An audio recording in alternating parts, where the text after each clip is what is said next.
आज की यह वीडियो 5000 वन लाइनर क्वेश्चनों के लिए तीसरा भाग होगा। ये आपके बेहतरीन किताबों का निचोड़ होगा जो आपके हाई लेवल एग्जाम के लिए फ़ायदेमंद होता है। अगर आप चाहते हैं इस वीडियो का पीडीएफ डाउनलोड करना तो इस ऐप को डाउनलोड करके उसे देख पाएंगे। इस ऐप का लिंक वीडियो के डिस्क्रिप्शन में और पहले कमेंट बॉक्स में मिल जाएगा। यह एक कंबाइंड वीडियो है। इसके सिंगल वीडियोज देखने के लिए आपको ऐप पे जाना होगा। इस वीडियो को लाइक करने के साथ चैनल को जरूर सब्सक्राइब करें। उसके बाद बेल आइकन दबाएं, उसमें ऑल सेलेक्ट करें इसी तरह की बेहतरीन वीडियो सबसे पहले पाने के लिए।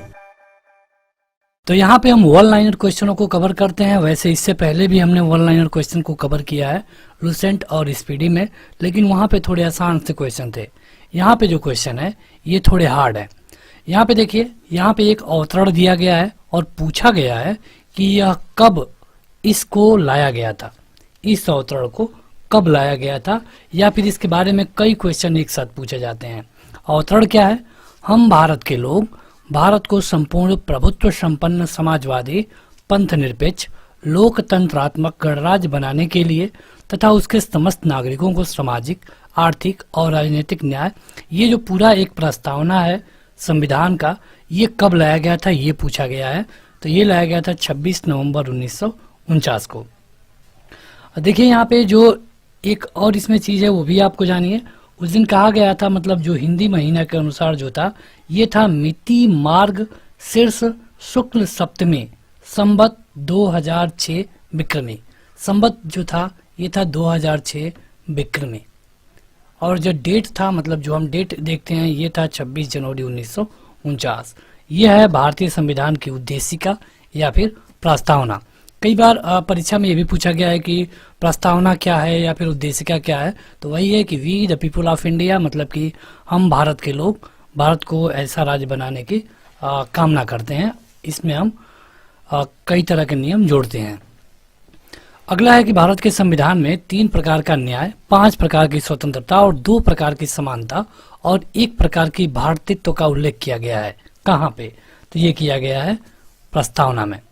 भारतीय गणतंत्र की 26/1/1950 को ही सही संवैधानिक वस्तु स्थिति जब संविधान में लागू की गई तो क्या हुआ, मतलब कि जब 26 जनवरी 1950 को क्या हुआ था, तो इससे पहले हमारा देश केवल स्वतंत्र था, लेकिन 26 जनवरी 1950 के बाद ये पूरी तरह से प्रभुत्व संपन्न और लोकतांत्रिक गणराज्य बन गया।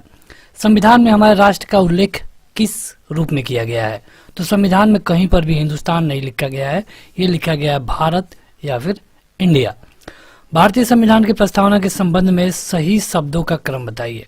मतलब उसमें कई शब्द हैं, जैसे कि समाजवादी भी है और सार्वभौमिक भी है। तो सबसे पहले है सार्वभौमिक, समाजवादी, फिर पंथ निरपेक्ष, उसके बाद प्रजातांत्रिक।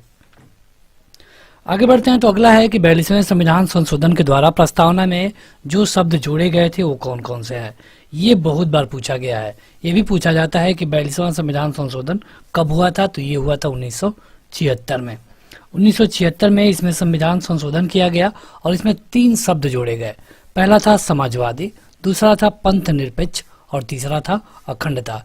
ये क्वेश्चन बहुत बार आपसे पूछा गया है परीक्षाओं में। अगला है कि भारत को धर्मनिरपेक्ष राज्य वर्णित करता है संविधान की प्रस्तावना वह शब्द जो कि 1975 में भारतीय संविधान के प्रस्तावना में सम्मिलित नहीं था। तो देखिए, भारतीय अगर 1975 की बात करें तो अखंडता, समाजवादी और पंथ निरपेक्ष ये तीनों शब्द नहीं थे, लेकिन जब 1976 में संविधान संशोधन किया गया 42वें नंबर का, तो उसमें ये तीनों शब्द जोड़े गए। आप इसका ये नंबर और ये ईयर ये दोनों जरूर याद रखें। भारतीय संविधान की प्रस्तावना में भारत को घोषित किया गया है तो यह एक सार्वभौम, समाजवादी, पंथ निरपेक्ष और प्रजातांत्रिक गणतंत्र होगा। संविधान की उद्देशिका का संबंध, मतलब संविधान की उद्देशिका के बारे में इनमें से कौन से ऑप्शन सही है? परीक्षा में इस तरह पूछा जाता है, लेकिन यहाँ पे जो भी विकल्प दिए गए हैं सारे सही है। ये जो उद्देशिका है ये पंडित नेहरू के द्वारा लाया गया था और इसको ऑब्जेक्टिव प्रस्ताव कहा गया। इसकी प्रकृति न्याय योग्य यानी कि जस्टिकेबल नहीं है। संविधान के विशिष्ट प्रावधानों को यह ओवरराइड नहीं कर सकता है। ये तीनों चीज सही हैं। भारतीय संविधान की उद्देशिका में संशोधन किया गया था कब? तो ये किया गया था 42वें संविधान संशोधन में। ईयर आप कमेंट करके बताइएगा। अभी हमने पिछले पेज पे बताया है। 42वां संविधान संशोधन कब किया गया था, यह आप हमें कमेंट करके बताइए कमेंट बॉक्स में। वह शब्द जो कि 26 नवंबर 1949 को अंगीकृत भारतीय संविधान की प्रस्तावना में सम्मिलित नहीं था। देखिए, आप 1949 कहिए या फिर 1975 कहिए, क्योंकि 1976 में परिवर्तन होता है। तो 1976 से पहले कभी भी जो समाजवादी, पंथ निरपेक्ष और अखंडता वाले शब्द नहीं थे, उसको 1976 में जोड़ा गया। भारत के संविधान के आमुख का लक्ष्य उसके सभी नागरिकों के लिए सुनिश्चित करता है क्या चीज? तो देखिए, संविधान का लक्ष्य ये है कि सभी व्यक्तियों को सामाजिक और आर्थिक न्याय मिल सके, सभी अपने विचार और सबको अपनी अभिव्यक्ति की स्वतंत्रता हो, अवसर की समानता हो और व्यक्ति की प्रतिष्ठा हो। ये जो भारतीय संविधान है, इसका मुख्य लक्ष्य है। भारत एक गणतंत्र है। इसका क्या मतलब है? जैसे आप सुनते हैं कि 15 अगस्त 1947 को हम स्वतंत्र थे, लेकिन 26 जनवरी 1950 को हम गणतंत्र हो गए। तो गणतंत्र का क्या मतलब है? तो गणतंत्र का मतलब ये है कि यहाँ पे जो शासन है ये वंशानुगत नहीं है। मतलब ऐसा नहीं है कि प्रधानमंत्री का बेटा ही प्रधानमंत्री बनेगा या फिर प्रेसिडेंट का बेटा ही प्रेसिडेंट बनेगा। बन भी सकता है, लेकिन इसके लिए उससे चुनाव से गुजरना पड़ेगा। अगर हम राष्ट्रपति की बात करें तो ये आम जनता के द्वारा डायरेक्ट रूप से नहीं चुने जाते हैं, लेकिन प्रधानमंत्री आम जनता के द्वारा डायरेक्ट रूप से चुना जाता है। वैसे देखा जाए तो प्रधानमंत्री का भी चुनाव नहीं होता है। ये भी एक चीज क्लियर जान लीजिए कि प्रधानमंत्री का कोई भी चुनाव नहीं होता है। चुनाव जो हम देते हैं वो हम एमपी का देते हैं, मतलब कि सांसद का। और जब जिस व्यक्ति को ये सारे सांसद, इसमें से अधिकतर सांसद जो कि जिनका एक बहुमत है, वो मिलकर के जिस व्यक्ति को इसके लिए मतलब कि इलेक्ट करते हैं, उसे प्रधानमंत्री बनाया जाता है। हाँ, ये जरूरी है कि उनको सांसद होना जरूरी है। अगर वो सांसद नहीं है लोकसभा या फिर राज्यसभा में, तो अगले 6 महीने में उनको सांसद बनना होता है। अगला है कि भारत में लौकिक सार्वभौमिकता है, क्योंकि संविधान की प्रस्तावना शुरू होती है। मतलब कि कहने का ये मतलब है कि संविधान में सबसे ज्यादा पावरफुल किसको बताया गया है? क्या राष्ट्रपति को, प्रधानमंत्री को, सुप्रीम कोर्ट को? तो किसी को नहीं। यहाँ पे संविधान खुद ही सबसे ज्यादा पावरफुल है, क्योंकि यहाँ पे ये सभी भारत के लोगों के द्वारा इसके बारे में कहा जाता है। जैसे आपने प्रस्तावना देखा कि हम भारत के लोग भारत को संपूर्ण प्रभुत्व संपन्न, समाजवादी, पंथ निरपेक्ष, लोकतंत्रात्मक गणराज्य बनाने के लिए तथा उसके समस्त नागरिकों को, ये मतलब एक स्टार्टिंग है। शुरू में मिलता है हम भारत के लोग, we the people of India. हम भारत के लोग, we the people of India शब्दों का प्रयोग भारतीय संविधान में किया गया है। प्रस्तावना में परिवर्तन भी किया गया है 42वां संविधान संशोधन के तहत 1976 में। भारत के संदर्भ में धर्मनिरपेक्ष शब्द का सही भाव व्यक्त करता है। मतलब कि भारत में राज्य का कोई धर्म नहीं होगा। मतलब कोई भी धर्म ऐसा नहीं है कि ये हिंदू वाला राज्य है, ये मुस्लिम वाला राज्य है। राज्य का कोई धर्म नहीं होगा, उसमें हर धर्म के लोग रह सकते हैं। भारत के संविधान की उद्देशिका में नहीं है क्या? तो लोक कल्याण। तो अगला क्वेश्चन है कि भारतीय संविधान की प्रस्तावना को हमारे संप्रभु प्रजातांत्रिक गणतंत्र की जन्म कुंडली कहा गया है। ये शब्द किसके द्वारा कहा गया है? ये है के.एम. मुंशी। देखिए, अगर हम आपको के.एम. मुंशी के बारे में बताएं तो संविधान बनाने के लिए जो समितियां बनी थी उसमें के.एम. मुंशी भी थे, और उन्होंने ही कहा था कि जो प्रस्तावना है ये हमारे संप्रभु प्रजातांत्रिक गणतंत्र की एक जन्म कुंडली है। संविधान को एक पवित्र दस्तावेज किसने कहा? तो ये कहा गया था डॉक्टर भीमराव अंबेडकर को, जो कि हमारे पहले कानून मंत्री भी बनाए गए। इसके अलावा जो 7 समितियां बनी थी संविधान के लिए, उसमें जो प्रारूप समिति थी उसके हेड भी थे डॉक्टर भीमराव अंबेडकर। देखिए, 7 समिति थी और उसमें हर एक समिति के अलग अलग हेड थे। तो इसमें एक समिति थी प्रारूप समिति, और इसके जो हेड थे ये थे डॉक्टर भीमराव अंबेडकर। मतलब कि अगर आपसे ये पूछा जाए कि संविधान को किसने बनाया, तो आपका सही उत्तर होगा संविधान सभा। ये मत कहिए कि डॉक्टर भीमराव अंबेडकर। हाँ, अगर विकल्प में संविधान सभा नहीं है तो आप डॉक्टर भीमराव अंबेडकर को ट्रिक कर सकते हैं। वैसे संविधान का निर्माण संविधान सभा के द्वारा किया गया था। अगला है कि उच्चतम न्यायालय ने धारणा प्रस्तुत की कि उद्देशिका संविधान का भाग है। ये कब धारणा मतलब आया? तो ये आया था बम्बई बनाम यूनियन ऑफ इंडिया विवाद में। देखिए, होता क्या है कि जब प्रस्तावना को लाया गया, प्रस्तावना को संविधान में जोड़ा गया, तो कहा गया कि ये संविधान की कुंजी है और इसे कानून का मतलब इसे संविधान का भाग नहीं माना गया, संविधान का इसको भाग नहीं माना गया। जब आप संविधान का भाग नहीं मानेंगे तो संविधान को चेंज किया जा सकता है, ये बताया गया है आर्टिकल 368 में। लेकिन जो चीज़ संविधान का भाग ही नहीं है उसको हम चेंज कैसे कर सकते हैं? तो ये उस समय थोड़ा एक प्रॉब्लम आ गई थी। जो बम्बई बनाम यूनियन ऑफ इंडिया का विवाद था उसमें ये कहा गया कि प्रस्तावना क्यों नहीं संविधान का भाग है, जब तक वो संविधान का भाग नहीं होगा उसे कैसे बदला जा सकता है। तो इसके लिए जो विवाद आया, इसमें 1973 में सुप्रीम कोर्ट ने फैसला दिया और सुप्रीम कोर्ट ने इसमें फैसला दिया कि जो ये प्रस्तावना है ये संविधान का भाग है और इसे परिवर्तित किया जा सकता है, उसी के बारे में ये कहा गया है। अब देखिए यहाँ से एक क्वेश्चन और बनेगा कि संविधान को हम चेंज कर सकते हैं, परिवर्तित कर सकते हैं किस आर्टिकल के द्वारा? तो ये है 368, मतलब कि संविधान संशोधन। अगला है कि सर्वोच्च न्यायालय ने प्रस्तावना को भारतीय संविधान की मौलिक संरचना का भाग स्वीकार किया। मौलिक संरचना क्या मतलब है? देखिए, जैसे उस समय मान लीजिए कोई भी कानून बना था, ठीक, कानून बना था। अब जब हम आज उसमें परिवर्तन करते हैं, कोई सरकार आ गई दूसरी, अब वो परिवर्तन कर रही है तो वो चाहे तो पुराने वाले कानून को बिल्कुल बदल सकती है। ये जा रहा था इधर तो ये कर देंगे लोग इधर, बिल्कुल चेंज। लेकिन प्रस्तावना में ऐसा नहीं है। प्रस्तावना को मौलिक संरचना का भाग बताया गया है। कहा गया है कि कोई भी सरकार या कोई भी संसद इसमें वैसा परिवर्तन नहीं कर सकती है जो इसका बिल्कुल उलट हो। हाँ, अगर इसको पावरफुल बनाने के लिए इसी के दिशा में कुछ परिवर्तन करना है तो किया जा सकता है। तो ये जो निर्णय दिया गया था सुप्रीम कोर्ट के द्वारा, ये केशवानंद भारती विवाद में दिया गया। कहने का मतलब यह है कि केशवानंद भारती वाले विवाद में सर्वोच्च न्यायालय ने कह दिया कि जो इसका प्रस्तावना है वो मौलिक ढांचा है, इसमें आप पॉजिटिव बदलाव कर सकते हैं, मतलब ऐसा बदलाव जो इसको और पावर दे। ऐसा बदलाव नहीं कर पाएंगे जो इसको नीचा करे। भारत के संविधान के उद्देश्यों में से एक के रूप में आर्थिक न्याय का बंद किया गया है। आपको बताना है कि किसके लिए है। यह उद्देशिका और राज्य के नीति निर्देशक तत्व के संबंध में। अगला है कि भारतीय संविधान की प्रस्तावना में जिन आदर्शों एवं उद्देश्यों की रूपरेखा दी गई है उनकी व्याख्या की गई है।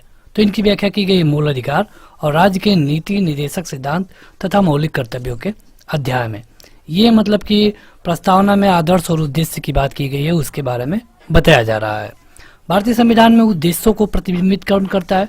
यह है भारत के संविधान की प्रस्तावना। मतलब प्रस्तावना पढ़ेंगे तो आपको पता चल जाएगा कि संविधान का क्या मतलब है, संविधान में किसको ज्यादा पावर दिया गया है।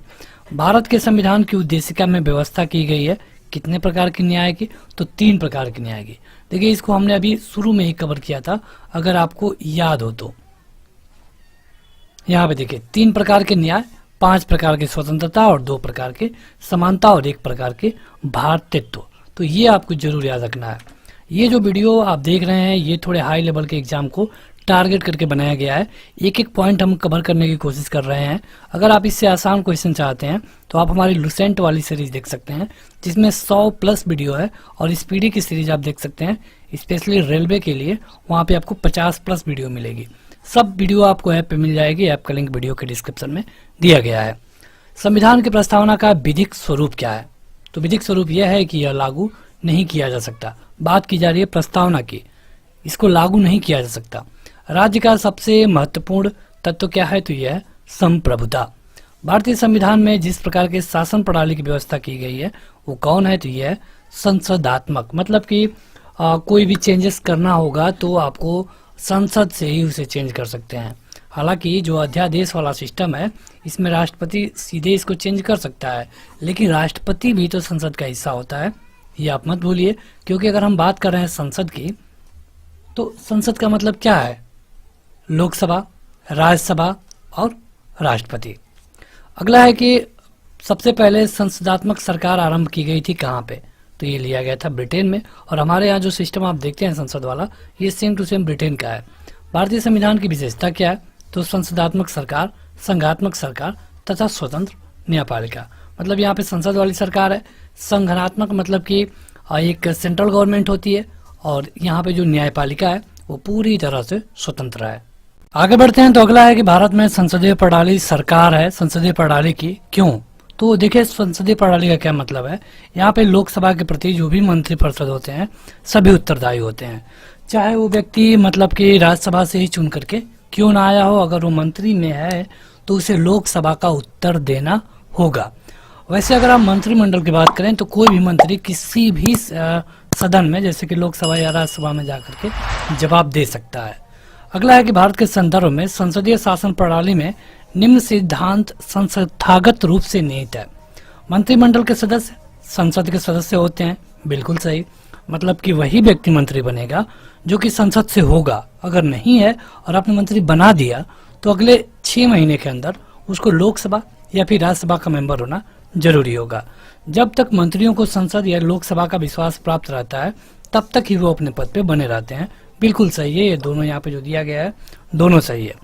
संसदनात्मक शासन व्यवस्था में क्या होता है, मतलब कि कार्यपालिका पे जो नियंत्रण होता है ये होता है विधायिका का, मतलब कि आप सांसद कहिए या फिर विधायक कहिए।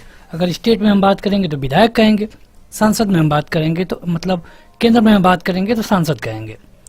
अगला है कि राष्ट्रपति पद्धति में समस्त कार्यपालिका की शक्तियां निहित होती हैं, मतलब कि जब राष्ट्रपति शासन लग जाता है तो पूरी शक्तियां राष्ट्रपति पे निहित हो जाती है।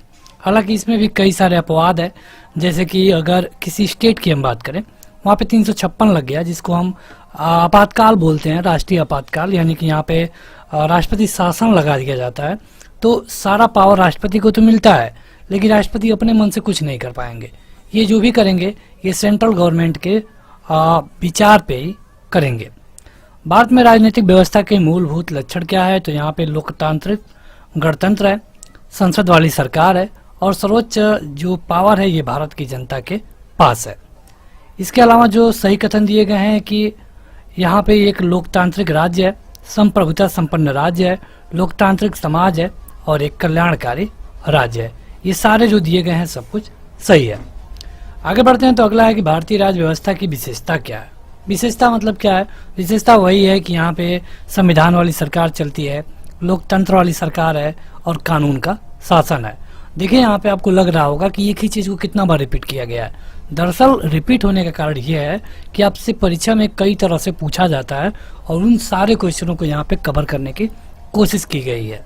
विधि और स्वाधीनता के बीच सबसे उपयुक्त संबंध को कौन सा प्रतिबिंबित करता है, तो यह है कि यह एक विधि नहीं है तो स्वाधीनता भी नहीं है।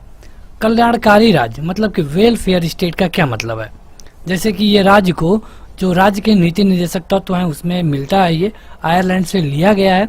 तो यहाँ पे क्या है कि अधिकतम संख्या में अधिकतम कल्याण योजनाएं राज्य सरकार को चलानी होती है। देखिए जो चीज़ जहाँ से लिया गया है उसको जरूर जान लीजिए। जैसे कि अगर हम अमेरिका की बात कर लें तो अमेरिका से क्या क्या लिया गया है, सबसे पहले मौलिक अधिकार, इसके अलावा प्रस्तावना, इसके अलावा न्यायिक पुनर्वलोकन मतलब कि किसी भी कानून का उसको फिर से चेक करने की क्षमता है सुप्रीम कोर्ट के पास, राष्ट्रपति पर महाभियोग, उपराष्ट्रपति तथा सुप्रीम कोर्ट के न्यायालय के जो भी जज हैं उनको हटाने की प्रक्रिया, हमने ये सब लिया है कहाँ से, अमेरिका से। अगर हम बात करें ब्रिटेन की तो ब्रिटेन से हमने क्या लिया है, तो ब्रिटेन से हमने संसद वाला सिस्टम लिया है, मंत्रिमंडल वाला सिस्टम लिया है और इसके अलावा नागरिकता वाला सिस्टम भी हमने ब्रिटेन से ही लिया है। बात करें अगर हम आयरलैंड की तो आयरलैंड से लिया गया है राज्य के नीति निर्देशक तत्व, तो इसी के बारे में हम यहाँ पे बात कर रहे थे।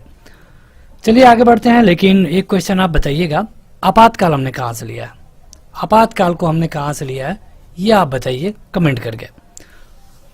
अगला है कि भारतीय संविधान दर्शन है कल्याणकारी राज्य, समाजवादी राज्य और राजनीतिक समानता का। भारत में राजनीतिक सत्ता का प्रमुख स्रोत क्या है, तो जनता, मतलब कि जनता पावरफुल है, जैसे कि प्रस्तावना में बताया गया है, हम भारत के लोग।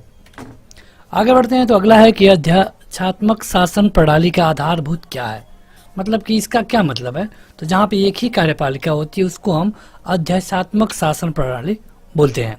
भारत में प्रजातंत्र इस तथ्य पर आधारित है कि जनता को सरकार चुनने तथा बदलने का अधिकार है, मतलब कि यहाँ पे प्रजातंत्र है, इसका ये मतलब है कि प्रजा चाहे तो जिसको सीएम पीएम या फिर जो भी बना सकती है। भारत का संविधान परिसंघीय विनिर्धारित होता है। परिसंघीय मतलब क्या है, देखिए अगर आप भारत को देखेंगे तो ये पूरा इंडिया है। अगर मतलब इंडिया के एरिया को देख लें, यहाँ पे एक प्रधानमंत्री जी होते हैं, लेकिन इसी इंडिया में आपको जगह जगह स्टेट मिलते हैं। हर जगह स्टेट है, बिना स्टेट का कोई एरिया ही नहीं है। तो यहाँ पर भी एक सीएम है। अब इनको भी पावर है, इनको भी पावर है, लेकिन ज़्यादा पावर किसको है? तो पीएम को है। ये सिस्टम कहाँ से लिया गया है? तो कनाडा से लिया गया है। तो ये है परिसंघीय विनिर्धारण का मतलब। केंद्र और राज्य के बीच में शक्तियों का विवरण जो दिया गया है, यह है परिसंघीय। अगला है कि भारतीय संविधान कैसा है? थोड़ा कठोर है और थोड़ा लचीला है। भारत के संविधान का संघीय लक्षण कैसा है? तो यहाँ पे केंद्र और राज्यों के बीच शक्ति का बंटवारा हुआ है पूर्ण रूप से। मतलब बता दिया गया है कि कौन कौन से एरिया पे सीएम का कब्जा रहेगा और कौन कौन से एरिया पे पीएम का। आगे बढ़ते हैं तो अगला है कि भारत की संसदीय शासन प्रणाली ब्रिटेन की संसदीय शासन प्रणाली में अंतर क्या है? देखिए, हमारे यहाँ है न्यायिक समीक्षा, मतलब कि कोई भी कानून बन गया तो उसको सुप्रीम कोर्ट रिव्यू कर सकता है। विधि के शासन, इसका प्रमुख लक्षण क्या है? तो यहाँ पे शक्तियों का परिसीमन होता है। विधि के समक्ष सभी लोग बराबर होते हैं। स्वतंत्रता और नागरिकता का अधिकार होता है। भारत के संविधान में एक संघीय प्रणाली का प्रावधान है, ये कथन है, और कारण है कि उसने एक बहुत शक्तिशाली केंद्र की रचना की है। देखिए, ये अगर बात करें कि भारत के संविधान में एक संघीय प्रणाली है, बिल्कुल है, क्योंकि यहाँ पे एक सेंट्रल गवर्नमेंट होती है, वह एक पावरफुल होती है, बिल्कुल सही है। लेकिन दोनों अलग अलग चीज़ें हैं, मतलब कि कोई किसी के बारे में नहीं बता रहा है। इस तरह के क्वेश्चन आपसे परीक्षा में पूछे जाते हैं, कथन और कारण वाला। अगला है कि भारतीय संविधान की प्रस्तावना में क्या चीज़ नहीं दिया गया है? तो वहाँ पे आर्थिक स्वतंत्रता के बारे में बात नहीं की गई है। वहाँ पे जिस स्वतंत्रता के बारे में बात की गई है, यह है राजनीतिक न्याय, अभिव्यक्ति, तो यह है आर्थिक स्वतंत्रता। देखिए, आर्थिक के बारे में बात की गई है, लेकिन आर्थिक स्वतंत्रता के बारे में बात नहीं की गई है। भारतीय संविधान के प्रस्तावना में क्या नहीं है? तो यह है धार्मिक न्याय। संविधान की प्रस्तावना के बारे में कौन सा कथन सही है? तो देखिए, इसमें समाजवादी, पंथ निरपेक्ष, ये शब्द 1950 में नहीं थे। इनको कब जोड़ा गया? 1976 में 42वें संविधान संशोधन के द्वारा। अगला है कि संविधान का वह भाग जिसको उसकी आत्मा कहा गया है, यह है उद्देशिका, और इसको डॉक्टर भीमराव अम्बेडकर ने कहा था। लिखित संविधान, स्वतंत्र न्यायपालिका और भारतीय संघीय व्यवस्था में से एकात्मक तत्व क्या है? तो यह है राज्यपालों की नियुक्ति और अखिल भारतीय सेवाएं। क्वेश्चन है कि भारत में संघीय व्यवस्था से संबंधित सही कथन क्या है? जैसे देखिए, अगर हम भारत की बात करें तो यहाँ पे संघीय व्यवस्था है। आपको तो ये लगता होगा कि एक पूरा देश है भारत, और भारत के अंदर जो स्टेट है, तो यहाँ पे एक पीएम मिल जाता है, यहाँ पे सीएम मिल जाते हैं। लेकिन यहाँ पे जो ज़्यादा पावर मिलती है, ये पीएम को मिलता है। अब पीएम को इसलिए ज़्यादा पावर नहीं मिलता कि इनके अंडर में इतने स्टेट हैं, इसलिए मिलता है क्योंकि हमारे यहाँ संघीय व्यवस्था है। ये जो संघीय सिस्टम है, हमने इसको कनाडा से लिया है। इसमें होता क्या है कि जिन चीज़ों के बारे में भी कानून नहीं बना है, उनको हम अवशिष्ट शक्तियाँ कहते हैं। ये सारी अवशिष्ट शक्तियाँ हमेशा और हमेशा सेंट्रल गवर्नमेंट के पास होगी, और ये सभी राज्यों का एक केंद्र होगा भारत। तो इसीलिए जो भारत है, यहाँ पे एक संघीय व्यवस्था लागू है। अगला है, एक कथन दिया गया है, एक कारण, और इस तरह के क्वेश्चन जब आपसे परीक्षा में पूछे जाते हैं तो आपको बताना होता है कि आप बताइए कि इनमें से कौन कौन सही है, या फिर अगर दोनों सही हैं तो क्या कथन के बारे में कारण सही व्याख्या दे रहा है या फिर नहीं। कथन है कि भारत का राष्ट्रपति परोक्षतः निर्वाचित होता है। ये बिल्कुल सही है, क्योंकि जो भारत के राष्ट्रपति हैं, उनका जब चुनाव होता है तो आम पब्लिक उनको वोट नहीं देने जाती है। उनको वोट कौन देता है? सांसद, विधायक, लोकसभा, राज्यसभा, इस तरह के लोग उनको वोट देते हैं, यानी कि ये परोक्षतः निर्वाचित होते हैं। कारण क्या है? भारत में संसदीय प्रणाली को गणतंत्रवाद के साथ में जोड़ा गया है। तो ये भी बिल्कुल सही है, भारत में गणतंत्र है, यहाँ पे संसदीय प्रणाली है, यानी कि दोनों सही है। अब आपको तीसरे में ये चेक करना होता है कि क्या कथन कारण के बारे में ही है या फिर कारण कथन के बारे में है या नहीं। तो यहाँ पे आप देखेंगे तो दोनों एक दूसरे से रिलेटेड है, क्योंकि संसद के लोग ही राष्ट्रपति को चुनते हैं, यानी कि ये दोनों जो कथन है ये एक दूसरे से रिलेटेड है, यानी कि ए और आर दोनों सत्य हैं तथा आर ए का एक मान्य स्पष्टीकरण देता है। इसी तरह अगला है कि राजनीतिक दल लोकतंत्र के जीवन रखते हैं। सही बात है। लोकतंत्र, अगर राजनीतिक दल ही नहीं रहेंगे तो लोकतंत्र कैसा? तब तो एक व्यक्ति प्रधानमंत्री बन गया, वही रहेगा। जब राजनीतिक दल हैं तो उनके नेता हैं तो कई लोग चुन करके आते हैं। लोग खराब शासन के लिए सामान्यतः राजनीतिक दलों को कोसते हैं। बिल्कुल सही है। जब भी कुछ होता है तो हमें ये लगता है कि यार ये जो राजनीतिक दल है ये अच्छा काम नहीं कर रहा है, यानी कि ये दोनों सही है और आर ए का स्पष्टीकरण है। मतलब कि कई ज़्यादा दल होने के कारण कभी ये कभी वो आते रहते हैं और वही हालत रहती है भारत की जनता की। अगला है कि भारत में संघवादिता व्यवहारिक नहीं है। बिल्कुल सही है, यहाँ पे संघवादिता तो है लेकिन व्यवहारिक नहीं है। भारत एक संघीय राज्य नहीं है। बिल्कुल गलत है, क्योंकि भारत एक संघीय राज्य है। ये संघीय ढांचा वाला सिस्टम हमने कहाँ से लिया है? कनाडा से। ये 2 बार हम बता चुके हैं आपको इसी पार्ट में, तो ये आप जरूर याद रखिए। ये कौन सा कानून कहाँ से लिया गया है, जैसे कि मूल अधिकार, मूल कर्तव्य, इनको आप जरूर जानिए, ये आपसे पूछे जाते हैं। अगला है कि भारत की संगठनात्मक संरचना का मुख्य उद्देश्य इसकी बहुआयामी विविधताओं में से एक राष्ट्र का निर्माण करना तथा राष्ट्रीय एकता को संरक्षित करना था। यहाँ पे अगर आप देखेंगे तो संगठनात्मक के बारे में बात की गई है, ये सही है। विविधताओं के समंजन में एक सशक्त, ना कि कमजोर भारतीय राष्ट्रीयता का निर्माण हुआ, तो ये भी सही है। यानी कि दोनों सही है और एक दूसरे की व्याख्या कर रहे हैं। देखिए, इस तरह के क्वेश्चन कई बार आपसे परीक्षा में पूछे गए हैं, इसलिए इस पार्ट में आपको वैसे ही क्वेश्चन ज्यादा दिख रहे हैं। महिलाएं, दलित, निर्धन एवं अल्पसंख्यक समूह भारत के लोकतंत्र के सबसे बड़े दावेदार हैं। सही बात है। यहाँ पे अगर आप धनी वर्ग को देखेंगे, जिनको हम वास्तव में धनी कहते हैं, तो उनकी संख्या केवल 5% है। बाकी तो 95% लोग धनी नहीं है, यानी कि निर्धन कह सकते हैं। दलित भी है, महिलाएं भी है। महिलाएं 50% के करीब महिलाएं हैं, मान लीजिए 1-2% कम। तो सबसे बड़ा दावेदार यही लोग हैं। और भारत में लोकतंत्र अधिक आत्मसम्मान की कामना का वाहक बनकर उभरा है। ये भी बिल्कुल सही है। दोनों सत्य हैं और एक दूसरे का मान्य स्पष्टीकरण है। भारत का संविधान बड़ा होने के कारण क्या है? जैसे आपने पढ़ा होगा कि भारत का संविधान बहुत बड़ा है, थोड़ा लचीला है, थोड़ा कठोर है। तो बड़ा इसलिए है क्योंकि यहाँ पे सेंट्रल के लिए भी कानून बनाना पड़ता है और राज्य के लिए भी कानून बनाना पड़ता है। कई सारे ऐसे संविधान के रूल्स हैं जिनके बारे में क्लियर करने के लिए संविधान और बड़ा हो गया। यहाँ पे पूरे प्रशासकीय प्रावधान को विस्तार रूप से लिखा गया है, और जब ये भारत एक बड़ा देश है तो जाहिर सी बात है कि संविधान भी बड़ा होगा। भारतीय संविधान अर्ध संगठनात्मक है। अर्ध संगठनात्मक, ये बिल्कुल सही है। संगठनात्मक तो है, एक सेंटर तो है, लेकिन यही वाला सिस्टम पूरे स्टेट में भी लगता है। क्योंकि जैसे एक पीएम पूरे राज्यों के लिए हालचाल ले सकते हैं, उसी तरह एक सीएम अपने पूरे डिस्ट्रिक्टों का हालचाल ले सकते हैं। यानी कि आधा संगठनात्मक है। कहीं ना कहीं पीएम को भी पावर है, कहीं ना कहीं सीएम को भी पावर है। भारतीय संविधान न तो संगठनात्मक है और ना ही एकात्मक। तो अर्ध संगठनात्मक कहिए या फिर आधा संगठनात्मक कहिए, दोनों बात एक ही है, यानी कि दोनों सही है। आगे बढ़ते हैं तो अगला है कि भारतीय संघवाद को सहकारी संघवाद किसने कहा था? सहकारी मतलब कि आधा आधा, तो ये है जी ऑस्टिन। भारत अर्ध संगठनात्मक राज्य है, ये किसने कहा था? ये है केसी वियर ने। भारतीय संविधान अधिक कठोर तथा अधिक लचीले के मध्य एक अच्छा संतुलन स्थापित करता है, यह कथन कहा गया था केसी वियर के द्वारा। ये सारे लोग इतिहासकार हैं और इनके बारे में क्वेश्चन पूछा जाता है आपके परीक्षाओं में।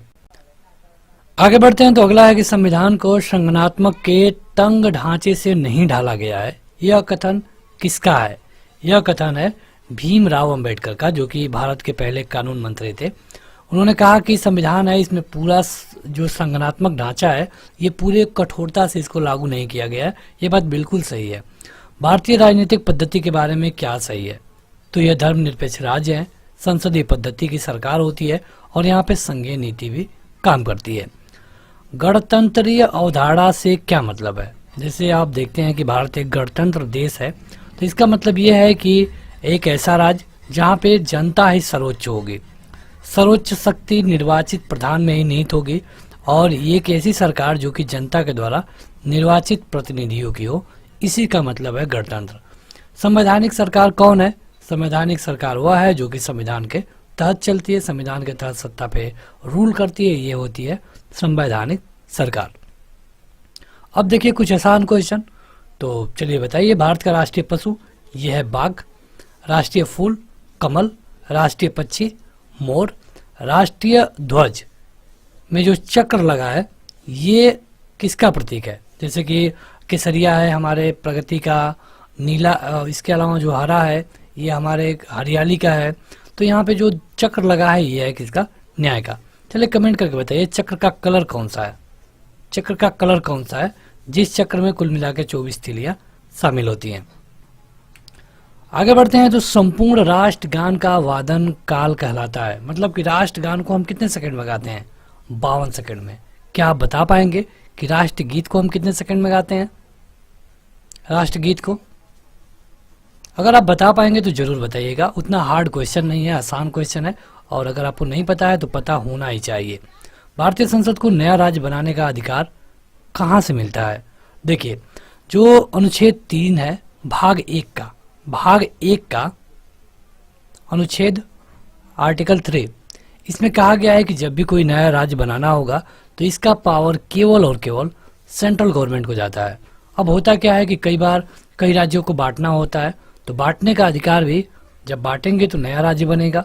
हो सके नया राज्य ना बने, कुछ हिस्सा दूसरे में चला जाए, फिर भी एक एरिया इधर से उधर हो रही है, तो इसके लिए ये सारा पावर हमेशा और हमेशा सेंट्रल गवर्नमेंट को मिलता है।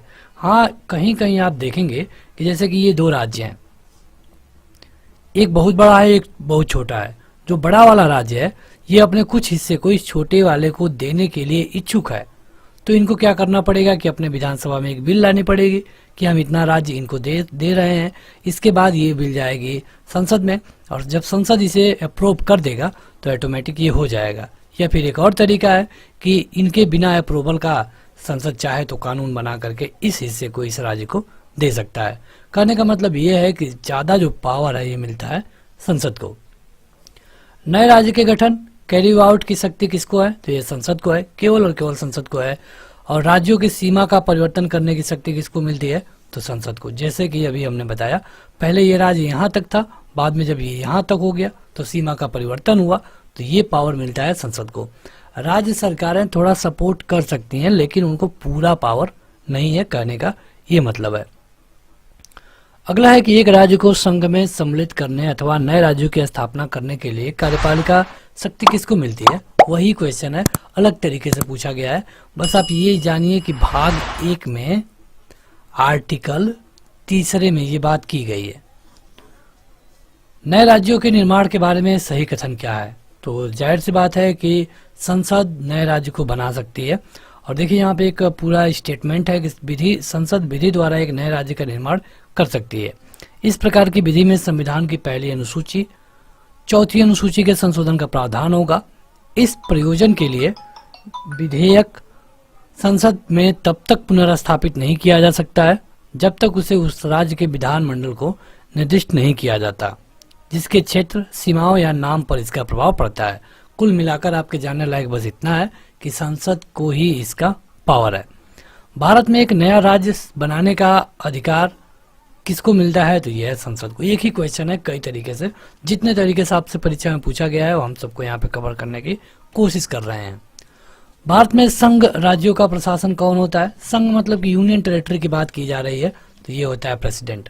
अब हमारे यहाँ यूनियन टेरिटरी कितने हैं, क्या बता पाएंगे? ऑप्शन है 7, 8, 9 और 6। कमेंट करके बताइएगा।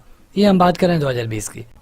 तो बढ़ते हैं आगे। इसके अलावा आप ये भी जान लीजिए कि अगर आप इंग्लिश वाले हैं, मतलब इंग्लिश मीडियम वाले हैं, तो आप ऐप पे जाके उसे इंग्लिश में पढ़ पाएंगे। ये जो सारा चीज़ आप हिंदी में देख रहे हैं वो आप वहाँ पे इंग्लिश में पढ़ सकते हैं। इसके अलावा आप इसका PDF, इसके पहले वाले सबका PDF वहाँ पे पा सकते हैं। अनुच्छेद 240 के तहत कुछ संघ राज्य क्षेत्रों के लिए विनिमय बनाने की राष्ट्रपति की शक्ति कहाँ पे दी गई है, मतलब किस आर्टिकल में? देखिए होता क्या है कि 240 आर्टिकल है, इसके अनुसार जो भी केंद्र शासित राज्य हैं उनके लिए जो कानून बनाने का अधिकार है ये राष्ट्रपति को मिलता है।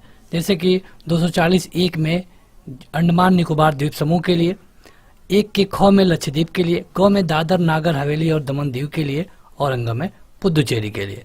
आपको ध्यान देना होगा कि 26 जनवरी 2020 में 2 केंद्र शासित प्रदेश दादर और नागर हवेली तथा दमन और दीव को आपस में विलय कर दिया गया, और अब केंद्र शासित प्रदेश यथा दादर और नागर हवेली तथा दमन और दीव घोषित किया गया है। तो ये आपकी जानकारी के लिए लेटेस्ट बता दिया गया। इसके अलावा 2019 में 31 अक्टूबर की बात करें तो 2 यूनियन टेरेटरी भी बनी थी, जम्मू कश्मीर और लद्दाख। तो ये भी आप जानिए। भारत संघ नहीं है, बिल्कुल गलत है, क्योंकि भारत तो संघ है, अर्ध संघीय आप कह सकते हैं, या फिर संघ तो कहिए ही। किसी भी राज्य का क्षेत्र, सीमा और नाम उसकी सहमति के बिना परिवर्तित करने की शक्ति संघीय संसद को प्राप्त है। ये बिल्कुल सही है। संसद चाहे तो बिना राज्य से पूछे ये चेंजेस कर सकती है। नए राज्य के निर्माण के लिए संवैधानिक उपबंध मतलब क्या क्या है, तो ये भाग 1 के आर्टिकल 3 में है, और इसका पावर और केवल और केवल मिलता है संसद को। राज्य पुनर्गठन आयोग 1 नवंबर 1956 को बनाया गया था। उस समय कितने राज्य थे?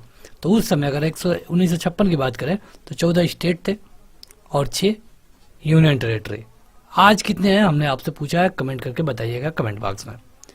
भारत में देखिए इस समय जब ये हम आर्टिकल आपको पढ़ा रहे हैं 28 राज्य है और 8 केंद्र शासित प्रदेश हैं। यहाँ पे संघ क्षेत्र कौन कौन से हैं? यहाँ पे संघ क्षेत्र कौन कौन से हैं? तो अंडमान निकोबार द्वीप समूह, दिल्ली, चंडीगढ़, जम्मू एंड कश्मीर, पुदुचेरी, लद्दाख, लक्षद्वीप, दादर नागर हवेली, दमन और दीव। वह राज्य जिसकी राजधानी का नाम स्वतंत्र प्राप्ति के बाद अभी तक नहीं बदला गया है, यह है आंध्र प्रदेश। आंध्र प्रदेश की नई राजधानी के रूप में अमरावती प्रस्तावित है। देखिए होता क्या है कि आंध्र प्रदेश को सबसे पहले भाषा के आधार पर बनाया गया था। इसकी घोषणा 1993 में ही कर दी गई थी। अगला है कि दिल्ली को राष्ट्रीय राजधानी क्षेत्र का दर्जा कब मिला? तो ये मिला था 69वें संविधान संशोधन में। मतलब क्या है कि जो दिल्ली होगा इसमें आप देखेंगे कि कुछ यूपी का भी एरिया आता है, कुछ हरियाणा का भी एरिया आता है। तो इन सबको एक एनसीआर घोषित किया गया, मतलब कि राष्ट्रीय राजधानी क्षेत्र। सही कथन है। गोवा को 1987 में पूर्ण राज्य का दर्जा प्राप्त हुआ, ये भी सही है। दीव गल्फ ऑफ खंबात एक टापू है, सही है। भारत दमन और दीव को भारतीय संविधान में 56वें संविधान संशोधन के द्वारा गोवा से अलग किया गया था, तो ये भी बिल्कुल सही है। सिक्किम को भारत में एक पूर्ण राज्य का दर्जा कब मिला, किस संविधान संशोधन के द्वारा? तो ये मिला था 36वें में, और अगर ईयर की बात करें तो ये था 1975। भारतीय राज्यों का उनके निर्माण के अनुसार कालानुक्रम क्या है, मतलब कब कौन बना? सिक्किम बना था 75 में करीब, उसके बाद अरुणाचल प्रदेश, बाद में छत्तीसगढ़ और उसके बाद झारखंड। छत्तीसगढ़ राज्य स्वरूप में कब आया? तो यह आया था 2000 में, 1 नवंबर 2000 को। उत्तराखंड आया था 9 नवंबर 2000 को, तो उत्तराखंड बाद में आता है। अगर इसके बाद उत्तराखंड को जोड़ना हो तो आप यहाँ पे जोड़ सकते हैं। संविधान के प्रथम अनुच्छेद के अनुसार भारत राज्यों का यूनियन है, मतलब कि एक संघ है। राज्यों का भारत संघ के संपूर्ण राज्य का दर्जा प्राप्त होने का सही कालानुक्रम क्या है? तो पहले नागालैंड, बाद में हरियाणा, उसके बाद सिक्किम, उसके बाद अरुणाचल प्रदेश। यहाँ पे देखिए राज्य है उनके गठन का वर्ष है, जो कि यहाँ पे सही सही दिया गया है। परीक्षा में यही आपसे पूछा जाएगा, तो वहाँ पे आपको सम्मिलित करना होगा। आंध्र प्रदेश सबसे पहले बना 1993 में, हरियाणा 66 में, हिमाचल प्रदेश 71 में और सिक्किम 75 में। उसी तरह नागालैंड 1 दिसंबर 1963 को, मेघालय 21 जनवरी 1972 को, सिक्किम 16 मई 1975 को और अरुणाचल प्रदेश 20 फरवरी 1987 को। तो ये रही आज की वीडियो। भाषा के आधार पर राज्यों के गठन हेतु राज्य पुनर्गठन आयोग की स्थापना कब की गई थी? देखिए सबसे पहले जब भारत आज़ाद होता है तब केवल 14 राज्य थे और 6 यूनियन टेरेटरी थे।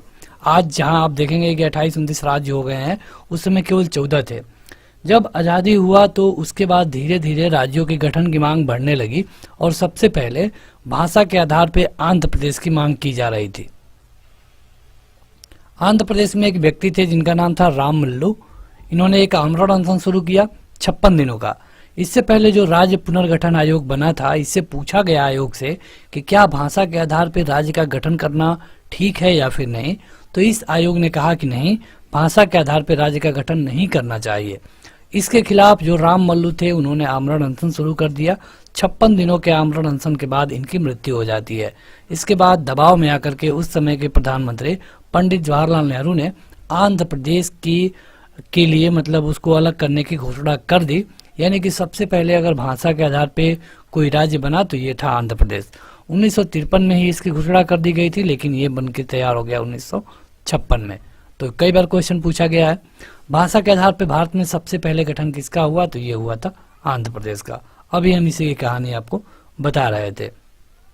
इसके बाद कई सारे स्टेट बने, जैसे कि नागालैंड में भी कुछ इसी तरह का हुआ। इसके अलावा गुजरात की मांग की जाने लगी, जो कि महाराष्ट्र से कट करके बना।